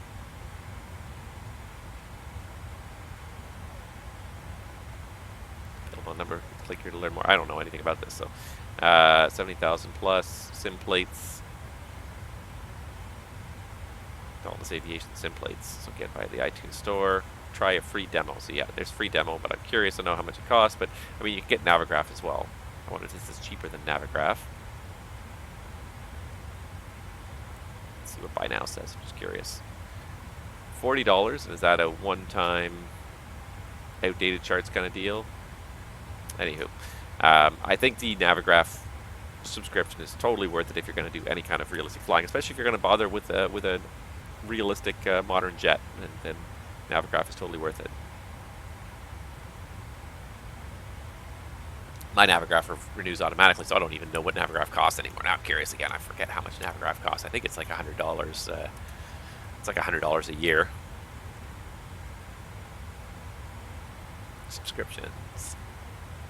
Let's see here. Ultimate yearly, €74. So for me, it's about $100. I think that works at about $100 a year. I think it's totally worth it. And I mean, you know what? And the great thing is they are still offering a monthly ultimate. So you could try it once. And anyone who's watching this, you can try it. If you've never tried it before, try it once. Try subscribe to Navigraph for 1 month and try it and see how well it works. See how well the nav data updates. But it also gives you all the charts, and that's huge. It gives you access to charts in the sim. It gives you access to charts on a website, on your tablet, wherever you want to access the charts. They're there. You name it, you can get the charts wherever you want them. So, yeah, I think it's I think it's totally worthwhile. I enjoy realistic flying, but even if you search and you find somewhat outdated charts, if you tell the controller what outdated charts you have, they'll work with that. They'll run with it. If they know it's ridiculously out of date, but at least they know what to expect. But if you say you're going to fly the WestX 2 departure, they expect you to fly what is published on here. And regardless of what's programmed in your FMC, this is what you're expected to fly. So a lot of RNAV departures, yes, you're supposed to take off with LNAV engaged because it automatically does all the turns. But if it was a hybrid vector RNAV SID, as some places do, then you've got to make sure that you have heading mode engaged, that you don't delete the discons. You've just got to make sure you understand what the chart is telling you to fly and fly that. It is so frustrating to deal with that, and I see it so many times. I swear it's gotten a little bit better. I was in Vancouver and I did not have a single person not follow the SID properly the other day, but maybe I just had a bunch of experienced VATSIMers. That's very possible, but it seemed to go pretty well last time. Alright, looks like we're about 1 hour from our arrival into Burbank. Showing that quarter after 16, or 10 after 16 Zulu here. So, maybe it's time to start setting up. Let's start thinking about an arrival into Burbank for today. I still don't see any ATC online on Flight vPilot, so we're just going to go right into it here. So, calm wins. Thanks, that helped. Okay, I have other strategies I have. Okay, let's see what we can do here. Let's see if I have a Burbank ATIS on my Burbank Bob Hope Airport. Information uniform at 1553 Zulu. The winds are calm. 10 miles visibility. Clear skies. 26 degrees. 2990. Approach ILS runway 8 in use. Vectors visual approach. Arriving and departing runway 8 and 15. Lasso in effect on 15. Depart right back all runway hold shorts. No TAMs. Van Nuys VOR out of service. Lighted crane.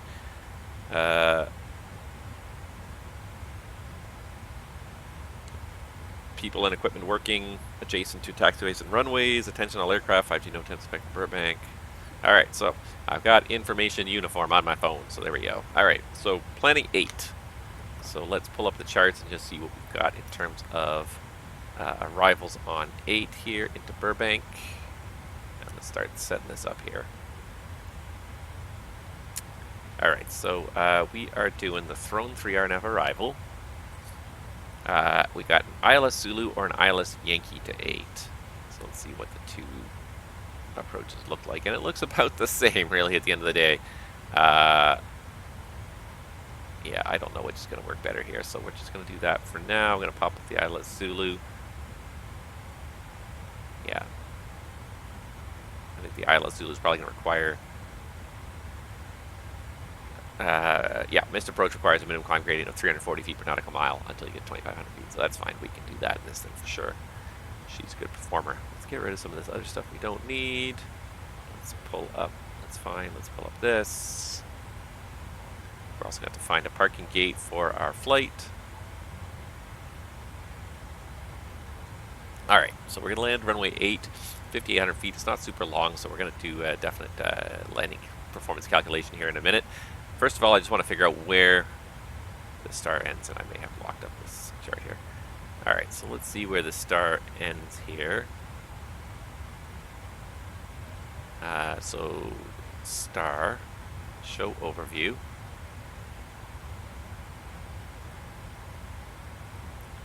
So this star kind of ends... So that's the airport there. This star just sort of ends on a left downwind. Or sorry, right downwind, I should say.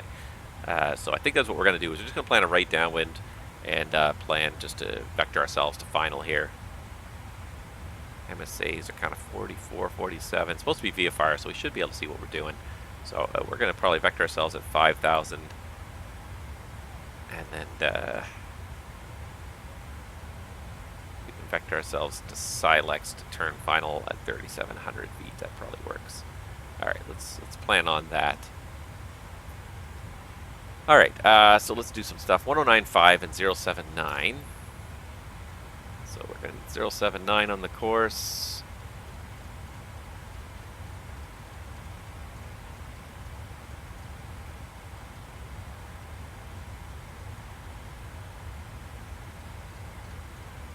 .079.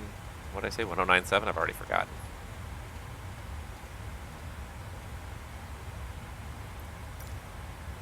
All right.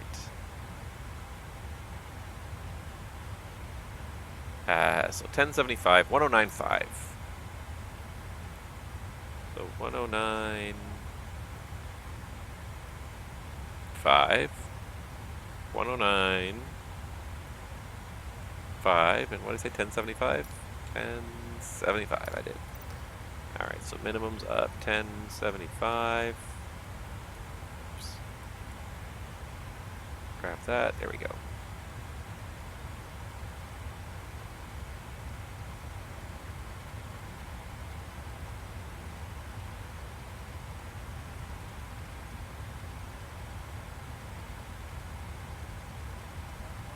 $10.75. I got 1075 Barrow. All right, so I'm going to pull out my PMDG documentation here because we're going to do a landing performance calculation because it's a pretty short runway, 5,800 feet. And I want to become famous, want to buy followers. No, I do not. But thanks for the offer. Appreciate it. Really do. All right. What was it doing? Oh, yeah, sorry.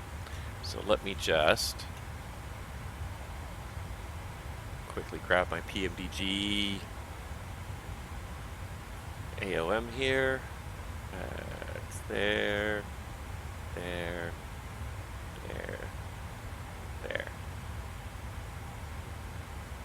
think it's volume 1. Performance table setting. Yeah, here we go. All right, so I've got volume 1 of my FCOM here. Looking for performance, and we're looking for the imperial units, not the metric units.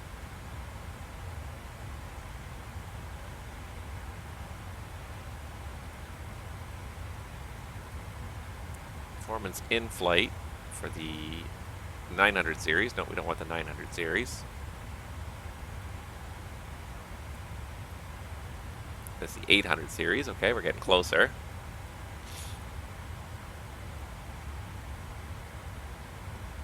.800 series.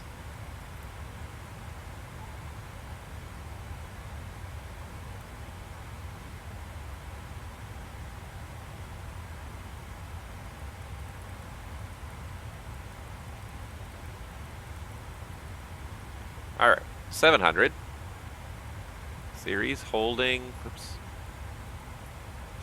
All right, so we're looking for landing distances here.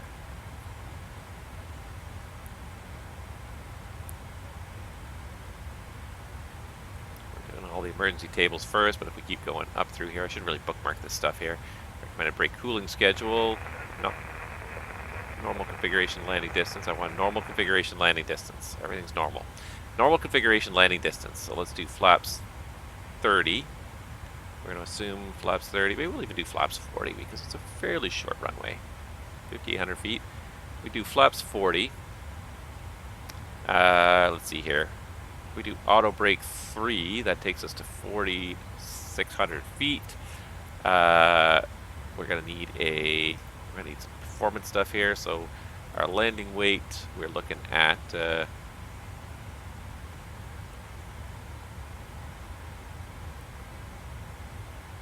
127.4.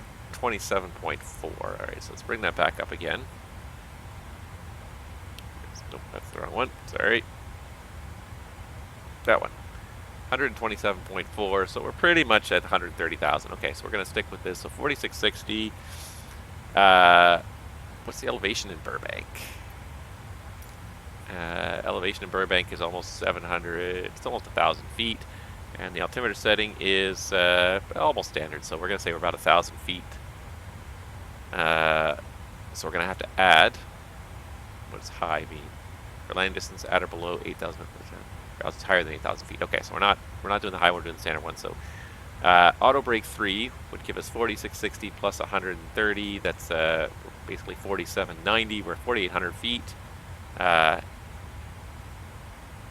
Temperature above ISA. We're about 10 degrees above ISA. So we need another 120 feet. Like,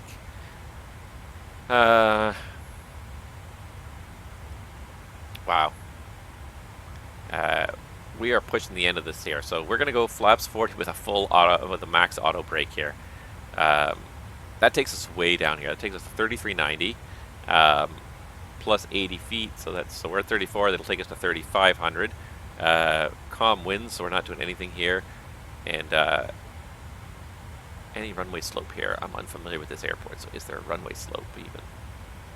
And your ACAR system would already automatically have all this in here. Yeah, there is a little bit of a downslope. This is 727, this is 697, so it's a little bit of a downslope. So let's even add the downslope risk on here. That's only 10 feet anyways. So really, in actuality, we're still at 3,500 feet. If we come in 10 knots above ref, that takes us up to about 38, 39. And no reverse adds about 20 feet. Like, really, we're relying on the brakes at this point for the most part. It's temperature adjustment. We also need to add about 100 feet. So we're looking at about 4,000 on 5,800 feet. So, yeah, we'll go max auto brake. And we're going to go flaps 40 for this landing here. Just to kind of, and that should get us kind of stopped by the threshold here. But, okay, so we do need a fair amount of runway here on this one. But we can do it. We can definitely do it. We just got to configure properly. So we're going to do a flaps 40 approach. VREF of 130 today. My coffee is all done. Too bad. Oh, and now Fort Worth Center is on behind us. Pooh. Too bad. We are long gone from Fort Worth now. Hoping for LAX at some point here. And I think we're just passing over Phoenix right now. I thought KX near Phoenix or something, Buckeye. Or was that Phoenix back there? We already passed it. I might have already passed it in the time we're sitting in here looking at stuff.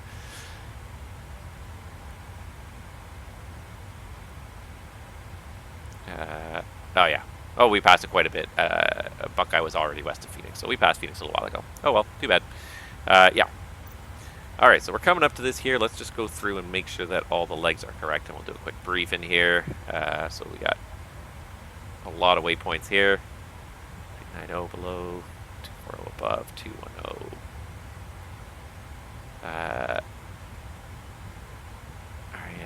Oh, I see. Drogo, Daenerys, Arya, Iron Throne, and Ned. I get it now. I get it. Arya, Yahtzee.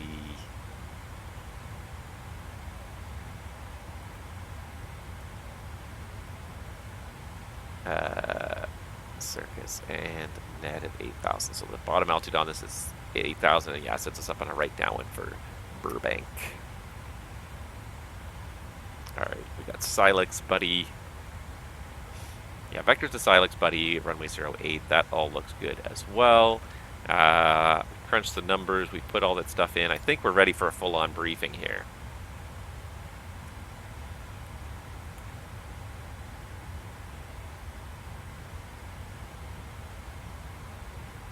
Alright, and sorry, what do we say the field elevation was in Burbank? Is the one thing I need to do as well, set the pressurization. So the field elevation in Burbank is a 727, so it's the right general ballpark, but we'll set 700 feet, and actually we can set 750, let's set 750, that'll be good.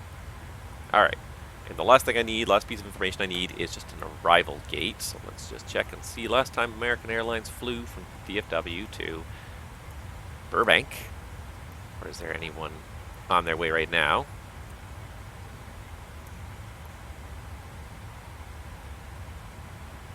Let's see here. We have one on the way. American 1208. It's not quite the right flight number, but it is the right routing. When he gets to Burbank, he's going to gate Alpha 8. Gate Alpha 8, everybody. So let's just have a quick look here. Gate Alpha 8. Now, the one thing about this terminal, I have the Orbex scenery for Burbank installed. It's really nice scenery. It looks really good. There's a lot of static aircraft already parked at the terminal, so I may not be able to get to gate Alpha 8, but this is Alpha 8 down here at the end. So we'll take one towards the end here anyways, see what we can find. Okay, almost there. All right, are you ready for the approach briefing? Why, yes, I am. Okay, thank you. Okay, so the speeds are in and the landing distance is checked. We are doing the Throne 3 RNAV arrival into Burbank. Plate 10-2 Echo, effective the 25th of January of 2019. Bold notes say radar is required, RNAV 1, DDI or GPS is required, and I believe I saw it here on page 2. We can check the nav status and make sure that we are getting... no, where was it here? Somewhere over here there was a report on the RNP values. Yep. Actual, and so the RNP required and the actual 0.6 looks good. Turbojet turboprop aircraft only, expect local altimeter setting reaching flight level 200. So we won't get it early, but reaching 200 we should get the local altimeter. We'll get it for ourselves anyways. From Throne on track of 274 to Buffoon. Throne track of 274 to Buffoon, then on track 274 to Circus, then on track 269 to Ned, then on track 253 where we expect radar package's final approach course on that 253 track. All the waypoints in there just to make sure that everything's there. We start at Fred, we go to Foiled, Q-tip below 290, Vilma, and then Drogo at or above 240, Dew at or above 210, Danera, flight level 200 or below, Arya at 16,000 feet, Yahtzee between 14 and 15, Iron at 13,000, the Throne at or below 11,000, and Buffoon at 10, Circus at 10, Ned at 8. A lot of hard altitudes in here. It's because you're being wheedled in and around the approaches to LAX, so they got to kind of get you under or over, or make sure you're not interfering with those arrivals. I think you're above the arrivals to LAX. So, and then at Ned 8,000 feet, we got a 10,000 foot MSAL sectors around runway 08. We know to the south we got about 4,400 feet. So once we should be VMC.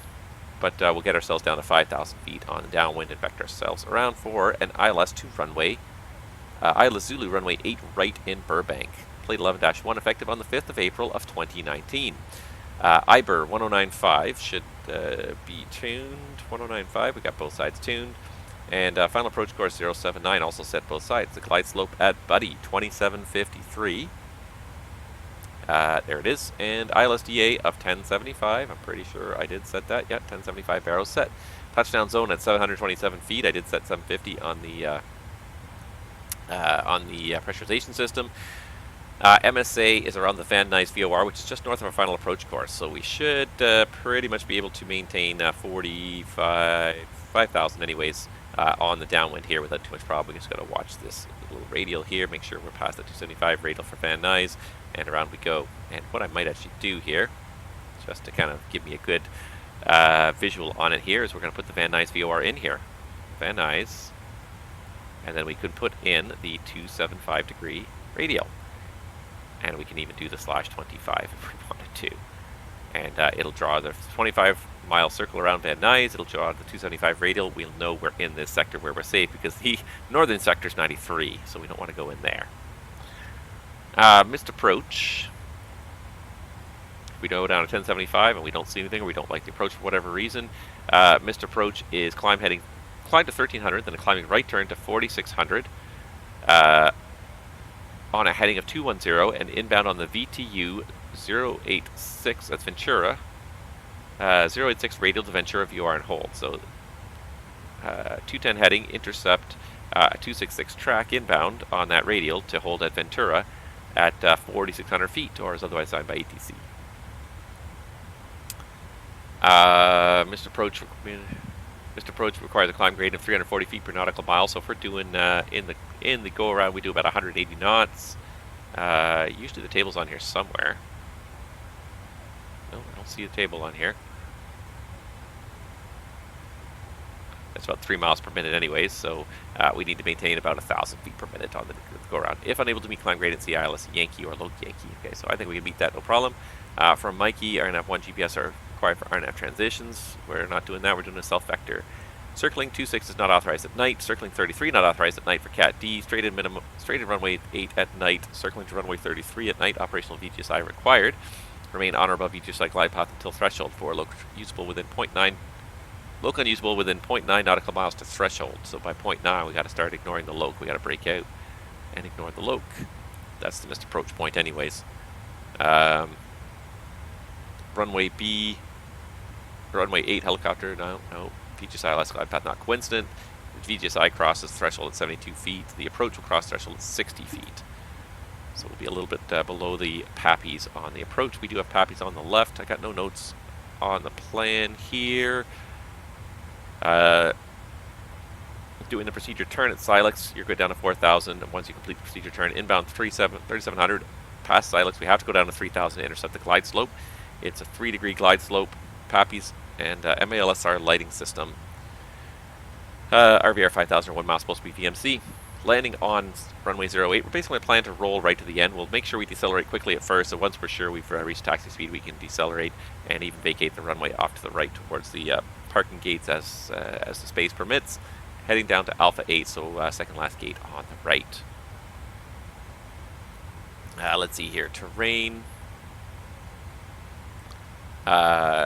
There is high terrain to the north of the field. 5,000 feet in the sectors we're expecting, and we have the 9,300 foot sector marked. Pardon me. Weather is, yes, it appears to be VMC, calm winds, clear skies. I like it. Not even too hot, 26 degrees, it's nice. Operational, M.E.Ls, we do have the APU M.E.L, so we are going to have to stop at the gate. We'll shut down engine 2 as we pull up to the gate, just to give the ground guys a little room to connect ground power without being too close to the running engine. And yeah, once the ground power is plugged in, then we'll shut down the other engine and call for the stairs and everything. No TAMs for Burbank. Let's just see if there's anything in my flight plan. It takes a long time to brief all this stuff, doesn't it? Especially when you get into a slightly more complicated airport. Burbank's a little bit complicated because of all the terrain nearby. So, Burbank, taxiway Delta position, markings obscured. No Cat 2s. SIDS, that's it. Okay, good. No TAMs for Burbank. That's it. So that's all I've got. Fuel, 4,000 to go to LAX. Right now, we are showing 9.8, so we got lots of extra. Do you have any questions? No questions. All right, I love it. All right. So I think I'm just going to step away. I see our top of descent's coming up here in about 20, 30 miles here. So I'm going to step away for about just 3 minutes here just to go use the washroom before we start our descent. And then I'll be right back, guys. So stick with me. We'll start this descent momentarily.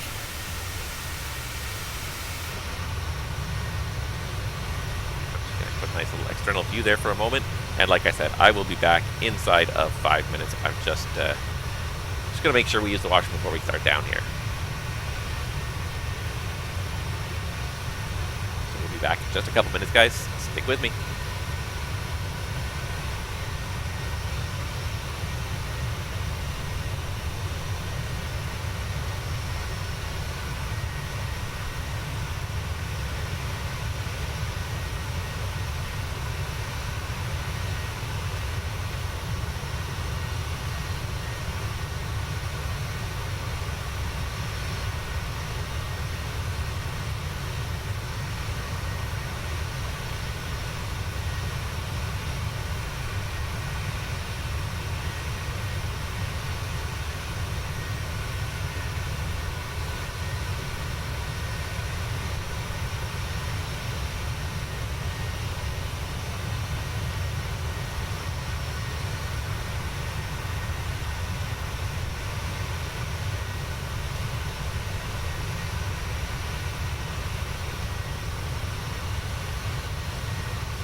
Alright. Okay, I'm back with you guys. Welcome back. And said we have 10 miles perfect spacing. And I just missed my top of descent point, so I'm going to go ahead and start this thing down. And I'm just going to set it to the bottom altitude. What did I say? 6,000, I think, at... well, I'm going to check it in a second. I'm just going to get a whole bunch of altitude under my belt here. It's going to have to rush down a little bit. But that felt good to just know that I'm not going to be sitting there squirming the whole way into Los Angeles here. It looks like we are now 3,800 feet high and counting, so...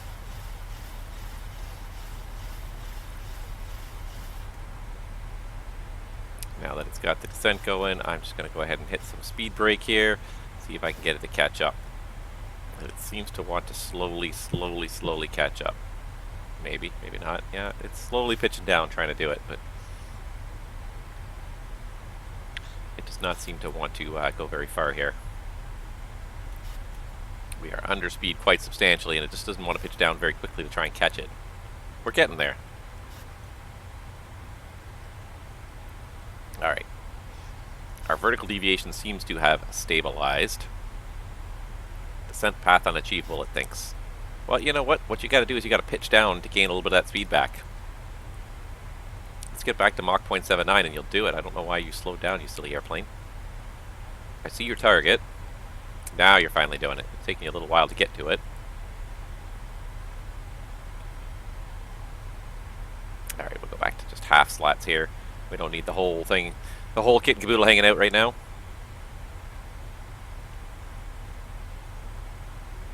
There, now she's starting to kind of gain on. I think she'll be fine without speed brakes at this point. She's definitely gaining. As it tries to accelerate here. So exactly 10 mile spacing, the controllers couldn't have done it better themselves, huh? Just going to watch this and make sure it works okay here as it just kind of catches the path here. So it's going to catch the speed and the path at almost the same time here. It's a ridiculous descent rate for the moment. Passengers are all wondering what's going on here. Now it's going to start pitching to target that. And it's going to start adding power back, I think, to target that any second now here. Here comes the vertical path. It's already recovering here, 35. Here's VNAV path, which means it's going to start adding power. Okay, good. Looks like it's going to recover nicely on path here. Took a little while there, but... Now, is that the Salton Sea, or what remains of it? I believe that is. I believe we're just southwest of, or just east of California, or east of the Los Angeles basin, I should say. Alright, so we did make it back on path. We were a little high, just because I stepped out, but I had to. I really did have to. Wasn't going to make it all the way to the ground. But there we go. Now we got some power coming back on. Now she's back on path. She's going to do a nice steady descent. Let's just check that that bottom altitude I have in there is correct. For Ned, no, it was 8,000. My bad. So 8,000 is the bottom altitude. And that's why we check. Confirm anything you're uncertain of. Okay, so there we go. And now we got ourselves safely established. Let's go ahead and do a descent checklist. Alright, descent checklist. Pressurization. The landing altitude is 750 feet. Recall. Checked. Auto brake. Max. Landing data. VREF 130. Minimums 1075. And approach briefing is complete. Descent checklist is complete. Perfect. Alright guys, we're underway. I can't believe we're already in the descent. For what seemed like it was going to be a long flight, didn't feel like a long flight. I can't believe I managed to find enough stuff to talk about for that whole length of time. Which I find is the hilarious thing that I can, almost regardless of the length of the flight, I can almost always find enough stuff to talk about. Admittedly, a lot of it today was not necessarily flight sim related. And thank you for allowing me to digress into other areas, because I just didn't feel like there was all that much activity in the flight sim world. There is, and there's always stuff happening, and there's always things we can think about, but it's it's definitely not as much activity happening in the last little while. I think it's summer too, so people are especially in the northern hemisphere. Anyways, people are really just getting out and enjoying. This summer is just going to be a summer of just going outside and enjoying it. We're looking forward to going camping a little later this summer. Heading out to spend time at cottage and on the beach and just spend time outside.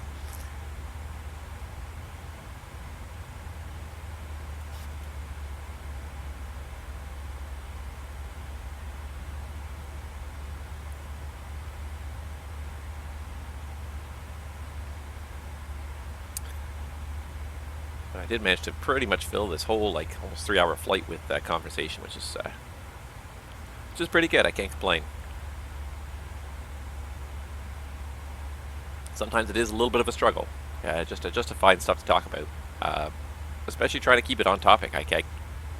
Some days there's tons of stuff to talk about, and some days the flights are short and there's not enough time to talk about everything I want to talk about. But some days there's not as much as happened in the last week or so.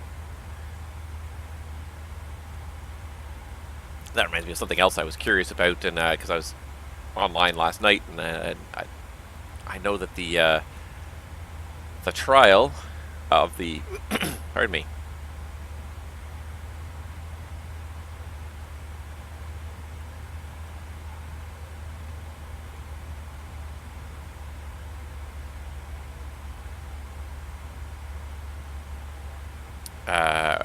Let's see here. The multiple ATIS trial period actually expired. I wasn't supposed to run multiple ATIS the other night when I did. Uh-oh. I did not realize that it expired. June 18th is when it expired, so... Okay, well, now I know. I'm not going to do it again until I find out otherwise. But,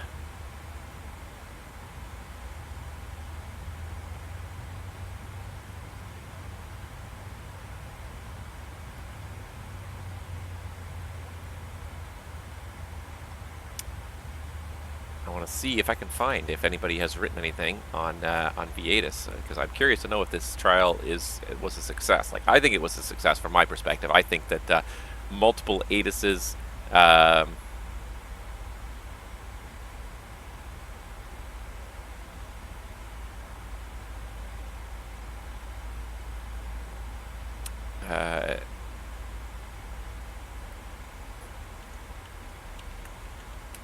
I think it was a very useful thing anyway. Sorry, I'm just trying to search and see if there was anything. No, nothing really lately. Okay, so cease and desist doing it. I apologize. I did it last night. I did not realize that the trial period had ended, so I will not do it again until we get some further word from the Board of Governors. I hope that they do make that a permanent change, because I think it was... people are still doing it anyways. I think probably most people... they knew it was a trial, and most people just weren't paying attention to the date. They didn't circle the date on the calendar and say this is the end of it. So if I see anybody out there doing it, I'll politely remind them and point them to the forum post until something else comes up. I hope that it does come up soon. That was 5 days ago, so the trial is over. Hopefully they're conducting a review. I would have thought like maybe they would extend the trial period if it was going well the first little while. Most people are. I just think people probably were not thinking about the date the trial expired. I don't think it's anyone intentionally doing it, maliciously or anything. I think it's just people forgot, people read it and they're like, oh, this is cool. And then the one thing they did not pay attention to was what date did it expire. All right, transition set 2990. 2990 is set. So I think that's the problem, is just people are not aware that it has expired. And we are going to have to just remind people politely, just like, hey, this expired on the 18th of June. And I didn't see a forum post or anything to the contrary. If anybody has any information to the contrary, please let us know. I'm hoping that in the next week or so they'll at least have an analysis and say, it looked good, we would like to continue it, or we need further feedback and consultation. I think it was a great idea. I think people loved it. I really do. I think the pilots loved it. I think it was great for the pilots because it gave the pilots the chance to do a flight within like an FIR or something with only one controller online, but you could have an ATIS at both ends. Like last night, I had a number of flights between Vancouver and Kelowna, and I had an ATIS for both ends because I could do the multiple ATISs, ATI or AT or whatever the plural of ATIS is. I think it was a great idea. It's not a lot of work with the automated updates that come with VATIS, the way the system automatically updates when new weather's updated. It's not a hard thing to what am I trying to say here?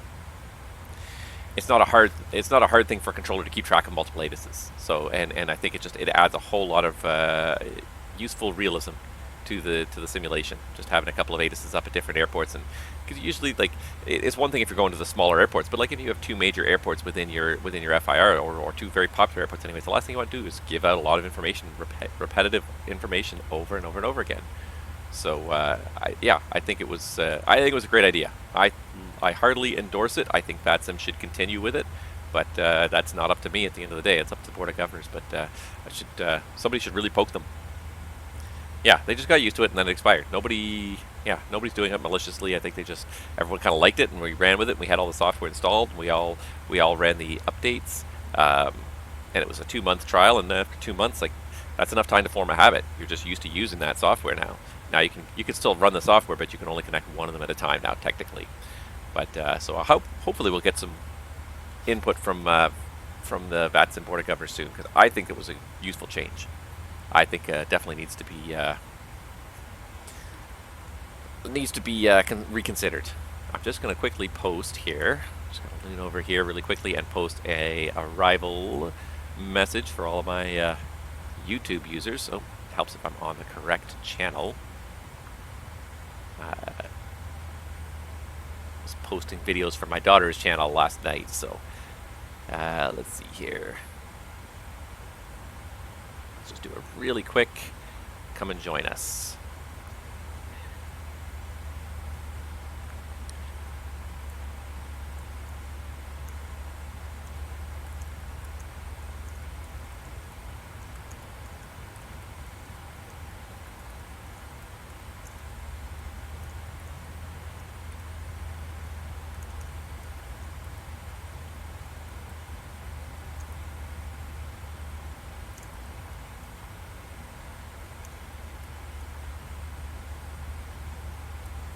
Just quickly posting something here. I'll be right back on the screen there in a second. Twitch.tv. And done. Alright, just a quick little post.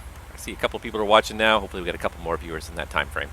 Just for the arrival here into California.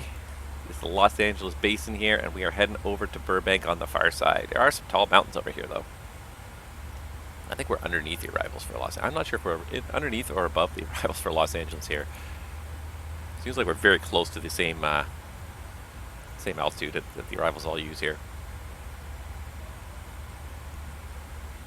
Alright, so we're crossing Iron at 13,000, Throne at or below 11, Buffoon and Circus at 10. So we really don't need to decelerate until we get to Circus.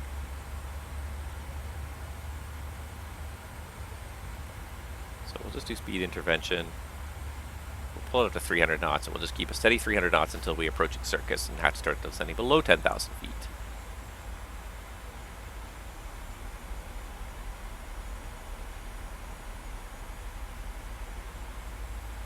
I do like it. Iron Throne. You find all sorts of great stars like this with patterns of fixed names. Sometimes it's not until you actually read it that you understand the message, the hidden message in there. Like a lady we all know, and I used to call it Strewy. It's like I know something, and then somebody else pointed out to me one day, and then after they pointed out to me, then I couldn't unhear that one on the Andre arrival into Atlanta, and I used to call it a lady we all know, Strewy, and it's not Strewy, it's Stairway. And I'm like, oh, Stairway, yes, of course, a lady we all know. But I said it I must have said it about 50 times in my life before somebody else pointed out to me, and I'm like, oh, you're so right. It is Stairway. Oh well. All right. It's a little bit of a steep descent here from Iron down to Throne here.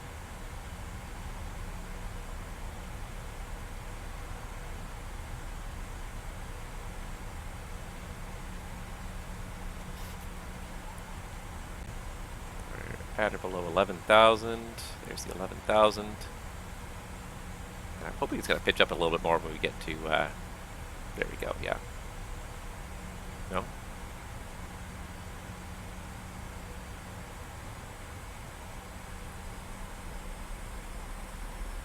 Well, it's got to level off here. VNAV path's got to level off for 10,000 feet to keep us at 10,000 feet. So I'm going to keep 300 knots until we basically get to almost Buffoon. And just before we hit Buffoon, I'll start bringing the speed back again. I feel like we're under the arrivals for LAX at this point, not over. And that mountain, I definitely would not want to be flying that direction. It's nice that it's a VFR day out here because you can see that there is some nasty mountains out there. Looks like some nice hiking down here on the east side of LA. It's always nice until there's wildfires in the bush, and then you're like, nope, I don't want to live here anymore. Apparently that's a real thing now. Climate migration has begun in America. It's not a large number of people, but a small percentage of people have started migrating in America because of the climate. Because people like who live, near the urban wildlife boundaries here, if people that have had their homes destroyed by wildfires, a lot of them are looking at it and saying, is it really worth rebuilding, or is this just going to happen again in 10 years? And so those, people who have been affected directly by, major climatic events like flooding, like wildfires, have started to look at, like, is where I live really truly a safe place to live, or can I find somewhere that's perhaps a little bit safer, a little bit less prone to disasters? Maybe I shouldn't live on the floodplain. Maybe I shouldn't live close to the forest. Maybe I should try and live in a slightly more urban area. So apparently it has started. People have started moving in America. It's not any great number of people, but some people who have been impacted have started to say, where's the safer place? And the safer place generally tends to be the Rust Belt. It seems to be about the safest place in America from a climatological standpoint.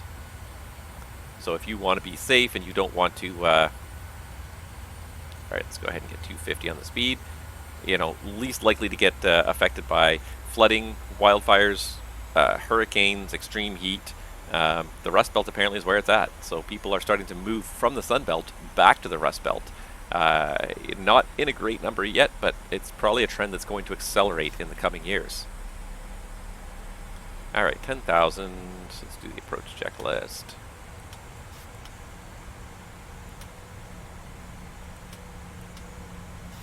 Usually try to do a double chime there. Alright, so that's set and approach checklist. So speed is set to 250. Approach checklist. Altimeters, I've got 2990 inches set and cross-checked. Approach checklist is complete. I still don't see any ATC online, just San Diego, which is off down there somewhere to the south. I believe that's Ontario right there. Yeah, we must be under the arrivals for Los Angeles at this point. Tunneled underneath them. Alright, so 10,000, we just passed Buffoon, we do Circus, and then we descend to 8,000 at Ned, and then once we get past this next kind of range of mountains, we should start to see Burbank come into sight. There's the 25-mile MSA, beautiful. I don't see the, oh, you know why? Because I got to do the reverse radial, that's why. Ah, got me. So 275 would be 095 outbound. There we go. Alright, there goes Circus. How are we doing? I haven't even checked in the cabin lately. Do these people like me anymore?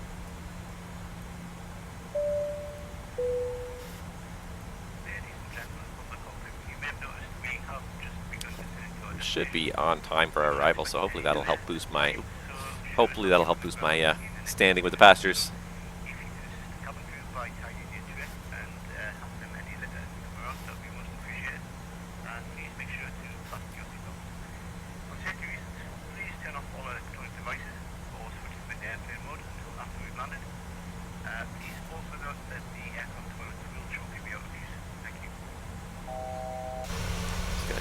Exterior shots because this is ooh, that's nice. That's nice.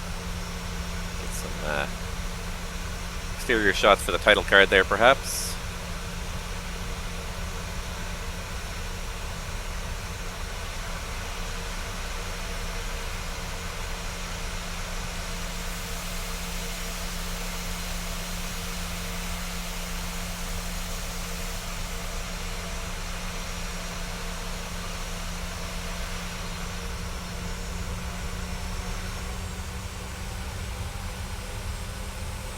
We're leveling off for Ned, aren't we?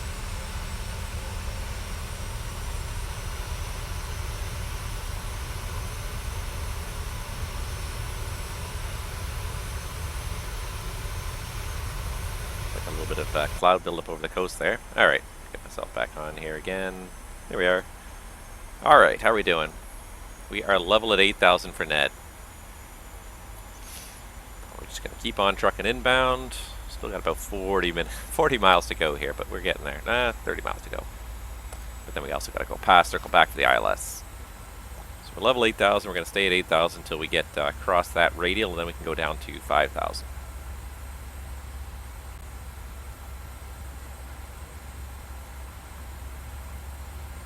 So no ATC.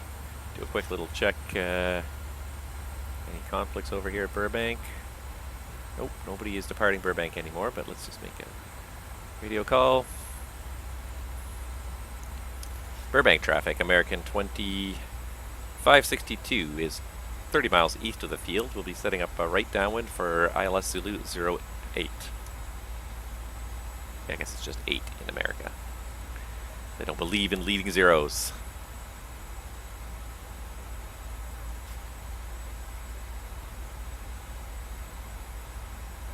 Looks like a nice place to live over here. Going way out in the eastern suburbs of Los Angeles here. Alright, so I believe Burbank is going to be just below that next hill that's dead ahead. So I believe it's like right about there, hidden in the valley. So we're just going to kind of cut right through here and then turn around and back to the right.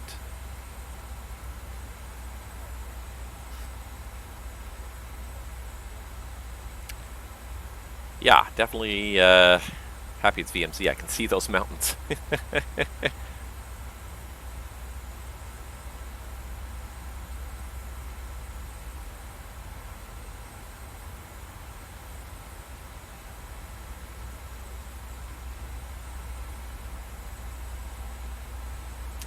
Trying to keep 60 knots, 250 knots here. 60% power, give or take.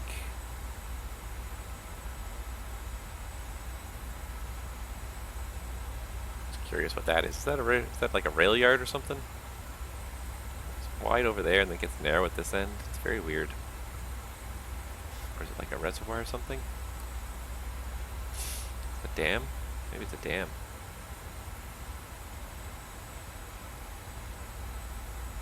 Probably what it is. It's probably a dam to try and capture flooding before it goes down the Los Angeles River, which I assume that probably is the Los Angeles River. Or no, the Los Angeles River is further to the west. It goes right by downtown. But yeah, to prevent flooding on that river, that's probably what it is. It's like a dam. You can probably close the gates underneath there to prevent the outflow when there's flooding and torrential rains. Alright, almost at Ned.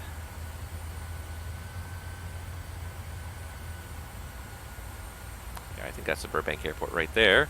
There's a little bit of cloud hanging out over the valley there.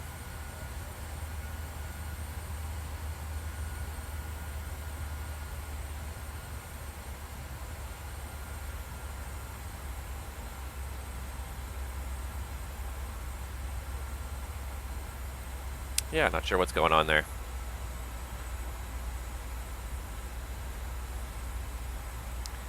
Calling it clear skies over there at Burbank, but it looks like there's a couple clouds that have rolled over the field. Hopefully we can still find our way in. Alright, so we've got the 254 track here. It wants us to start down, but we're not going to start down yet. 253. I'm going to go ahead and sync that up at this point.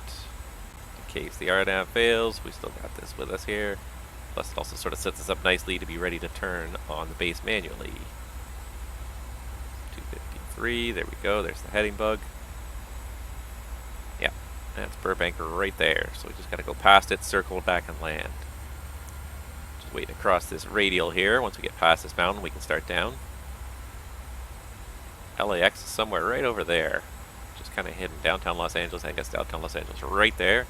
LAX is just hidden off in the distance. Pretty sure we're passing over Pasadena right now.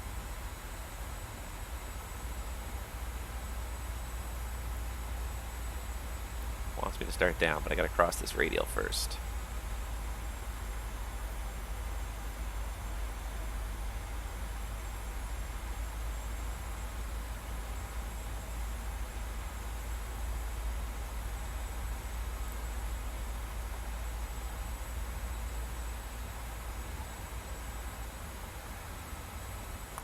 There is still some high terrain. You don't want to mess with that. If in doubt, stay up high until you know you can go down. But it looks like we are good here. Alright, so let's go down to 5,000. I'm going to switch it out of VNAV. Just put it VS. They call it VS minus 1,000 here. See where that descent puts us. Oh yeah, that's fine. It'll be in the field. We'll still be at level 5,000. We got to go kind of past it to Silex. We got about 20 miles to go before we can turn the base there. But that is the airport. We just got to circle back around and land at it. Easier said than done sometimes. It's going to be a bit of a chop and drop kind of arrival here.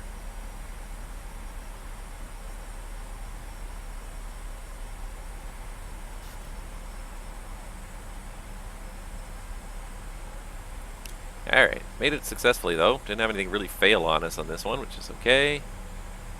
I'm not even sure the failures were turned off. Failures might have been turned on still. We didn't actively turn them off, even though we didn't have the target number of viewers for failure.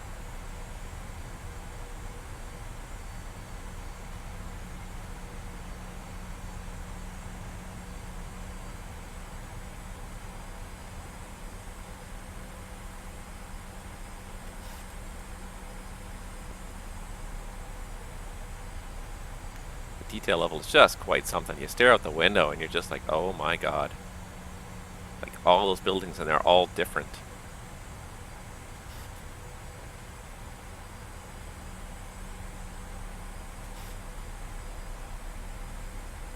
They're all unique, and this is where the well-to-do people of Los Angeles like to live. Up in the mountains.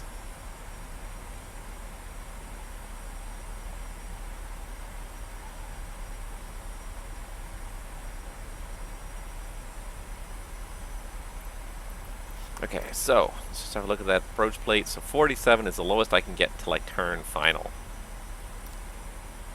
So I'm actually going to set that right now, just to help myself out. 4,700 feet, and then we're going to try and turn final just outside Silex. Just kind of join the base to final just outside of Silex there. Going to be a flap 40 arrival, so we got to make sure we are on it.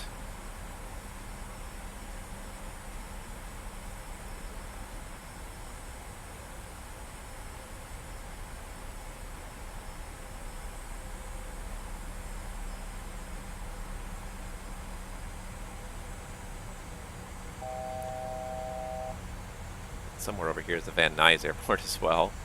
Did we pass it already? No, it's right over here pretty much somewhere. VOR is right up over there. Is that it? Oh, that's it right there. That's Van Nuys Airport right there. Another one of those like super busy. It's a small airport, but yet it's incredibly busy all the time.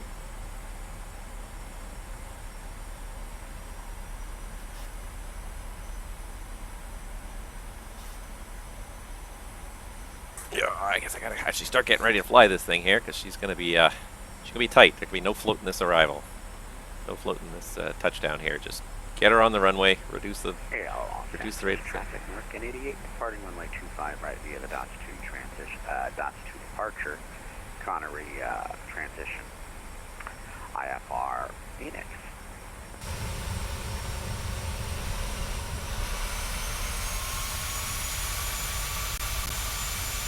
Whoa, whoa. She didn't like me turning that around.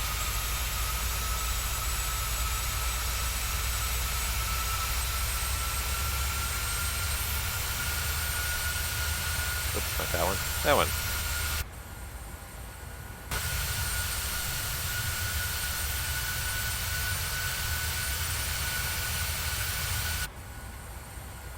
Okay.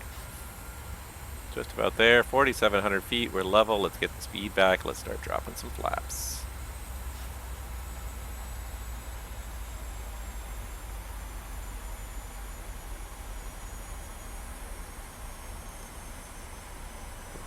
That Los Angeles basin has got a lot of scenery it's trying to draw here.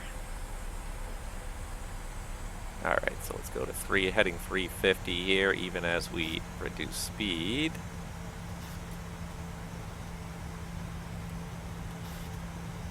That's weird.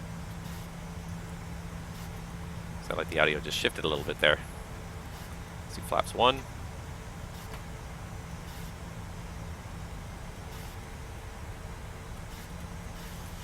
And flaps 2. Let's get it to about 190. So we're going to really have to kind of work on it. Probably come in just above the glide slope. We're going to have to kind of chop and drop down here. Turn final at Silex here. Alright, so let's just sequence Silex here. Silex, it's 079 inbound. 079. There we go. There's the final approach course.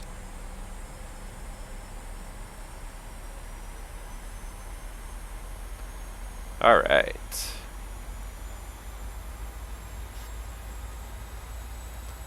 Flaps 5. 180. Trying to carry too much speed around the corner here. Alright. Heading 050.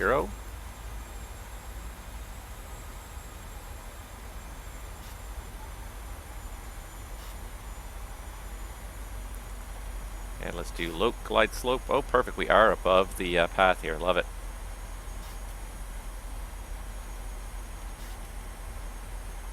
.37. Alright, we are in low, so I'm going to go level change down here. Looks within a degree. We're supposed to go down to 37 across Silex. We're supposed to be 3,000 feet to intercept the glide slope. So we've got to go down to 3,000 to intercept that glide slope. 37 by Silex, 3,000 for the actual glide slope. Alright, speed's 180. Going down. Alright, looking good. I don't even know where you are anymore. Looks like you're just a beam me there on the downwind. Just looking at the TCAS. All right, good, good, good.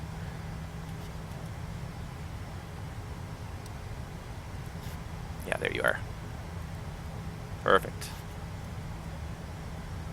Hopefully the performance stays okay. She seems to be doing okay as long as I don't look in this direction. If I look in this direction, it tries to draw all the scenery off in that direction. Suddenly she gets really, she hesitates briefly, trying to draw it all there. Alright, we just passed Silex, so let's do 3,000 feet. Level change. Supposed to level change all the way down to 3,000 feet. And then we'll level off and intercept the glide slope at 3,000 feet. Burbank traffic American 2562 is a 10-mile final, runway 08. Yeah, I think your mic is muted. Check, check. Alright. I heard something click, so maybe it was something with the audio here. Perfect Should be traffic, working. under control, all the way It's not. turning right base, runway 08. Check, check, check. No. Why is it not working? Check, check, check. I don't have time to mess with it right now. It sounds like it's working now. I see a blue thing there, so okay. How about this? Check, check, check. There we go. Check, check, check. Alright. Gear down and flaps 3. Burbank traffic, American 2562 is a 7-mile final, runway 08. There we go. That should have worked. I heard something click, so that must have been what clicked. Alright, so we got gear down. We got flaps 15 set. There comes the glide slope. Start getting the speed back, 150.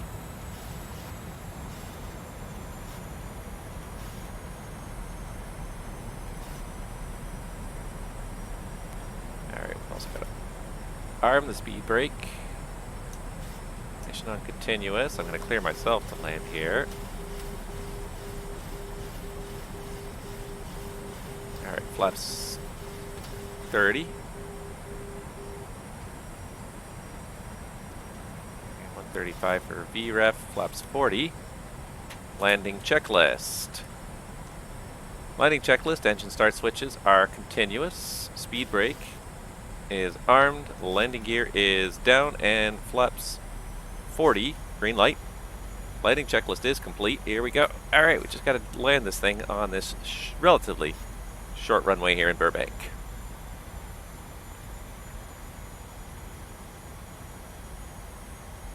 see the runway. Locked on the glide slope. Everything's looking good. A little mountain off the far end, so definitely don't want to mess up the landing here.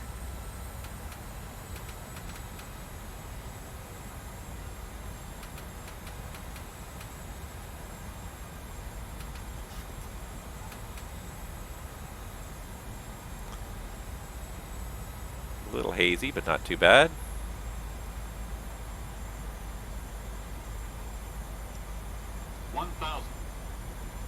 Stable. Just gonna let the autopilot continue to fly because I really need to nail this one on the numbers here.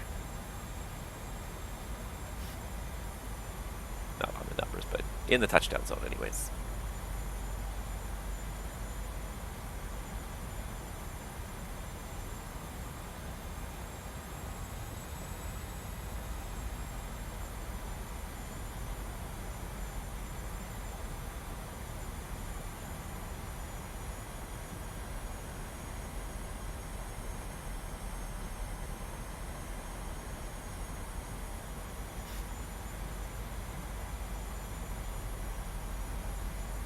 $500? Why didn't I make it call it 500? 400. Approaching minimums. Alright, auto throttle's off. Minimums. Disengage the autopilot. Yeah, you don't need to alarm. Oh, she's not even close to trimmed. Oh, jeez. What are you doing to me, plane?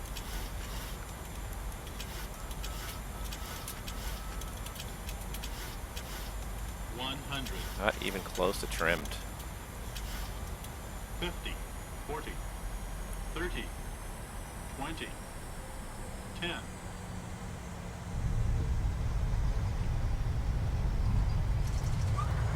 Alright, reverse. See how this runway comes up pretty quick. Yeah. We pretty much are stopped here through the intersection. Alright, we're just going to let it roll now. We got 50 knots. We're doing not too bad here. But yeah, that's not a lot of runway. I'm so used to going to longer runways that this one's pretty short. Alright. Come on. Ooh. Those brakes are probably pretty warm too. Survey traffic, American 1208, 6 miles an hour, runway to right.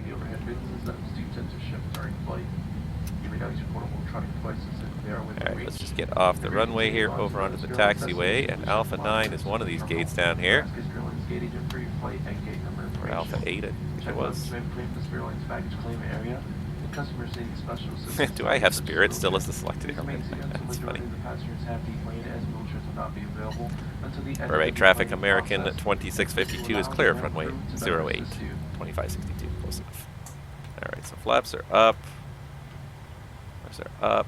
Lights. Really super short taxi in. Again, wouldn't it be nice to have an FO? And strobes can go off. Those can go to normal. And actually, I was wrong because I don't need to worry about the ground power being hooked up. So we have electrical power off the APU bus. So I was not even thinking and briefing it correctly here. Second last gate here, Alpha 9. All right, just going to come in here really quick. Yeah, we did get everything off here. Lights are all off except for the taxi light. We're going to turn the taxi light off now because we can see this guy. And we do have the APU generator on the bus. And we're supposed to wait like 3 minutes. I should have started a timer. Give me 1 second. Where's the stupid chronometer on this? There. We'll give it about 2 more minutes here. Because after landing, you're supposed to give, I think on the 737, I believe it's 3 minutes cooldown.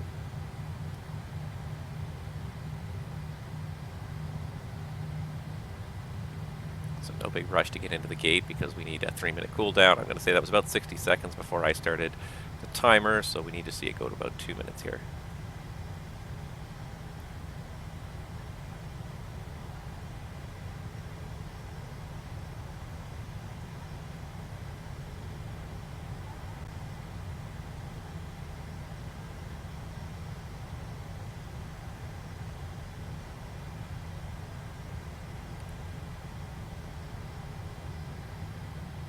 Just gonna eke it in there. It's been almost 1 minute. Need to get 2 minutes. Looks like there's plenty of room for you to park next to me. I don't know if you got the Orbeck scenery or not, but if you got the Orbeck scenery, there's plenty of room to park next to me here. Looks like the 737 first stop line there.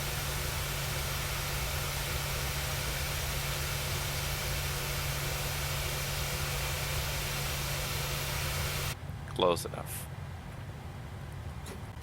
Alright, we got about 1 more minute, so let's do this.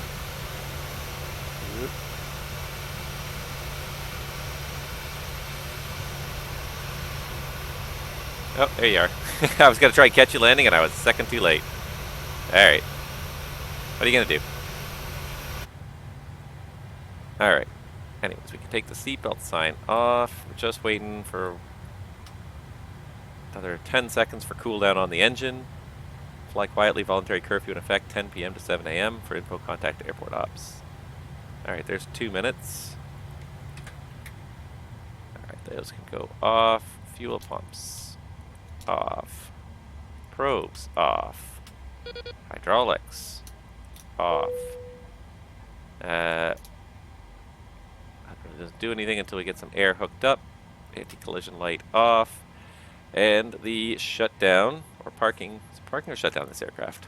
Shutdown checklist. Fuel pumps off. Probe heat off. Hydraulics panel set. Flaps up. Parking brake set. Engine start levers cut off. Weather radar is off. Alright, the parking checklist is complete. We are done. Another leg. Let's just get rid of our people here. So let's go ahead and I can't even do it here. Oh no, self-loading cargo will not like this because I can only do, there's no jet bridge at this airport. Oh, I shouldn't have done self-loading cargo. They will be unhappy. Nope, what am I doing here? FS actions. Ground services. Put the chocks on. You can request ground power and an air conditioning unit. But more importantly, let us request stairs.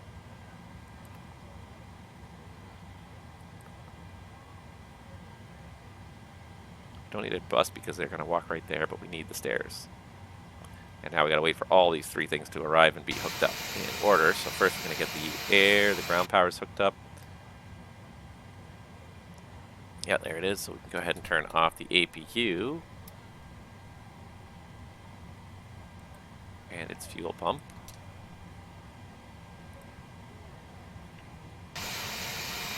Where are you? There you are. See, that's like that looks really good there.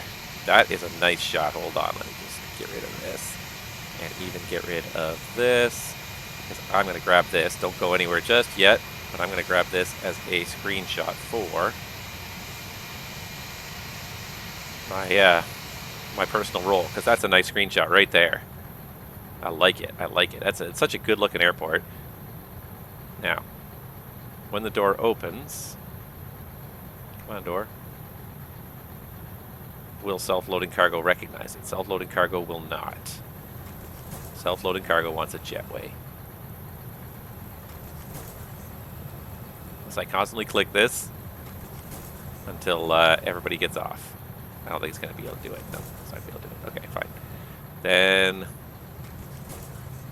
goodbye, self-loading cargo. I don't care about you. Really, at the end of the day, what I care about is that my pilot's life career did advance, and it did.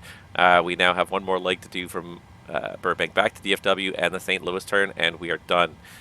So goodbye, people, and hello, California layover. But great, that was so we're done. Yeah, so thank you very much. Thanks for very much for flying with me and keeping me company. It's nice to have somebody with me. That was tons of fun, and yeah, we are gonna have to next week do the return leg from Burbank back to DFW. I don't know exactly what night that's going to be. I think probably Tuesday or Wednesday night or something like that. I'd have to check my personal schedule, but it's going to be there somewhere. So in the meantime, there I am one more time. Thank you guys so much for watching. I hope you had fun, and I hope to see you out there on the virtual skies. I'll try to keep these streams going pretty regularly every week as best I can. I do the best I can. You know, life gets in the way. You got stuff to do. You got work, and you got personal commitments. And summer, especially, summer is so short in Canada. We do everything we can during the summer just to take up, just to make the most of this short season. So, But yeah, thank you guys so much for watching. Have a great rest of the day. Stay safe out there, and we'll see you guys all real soon.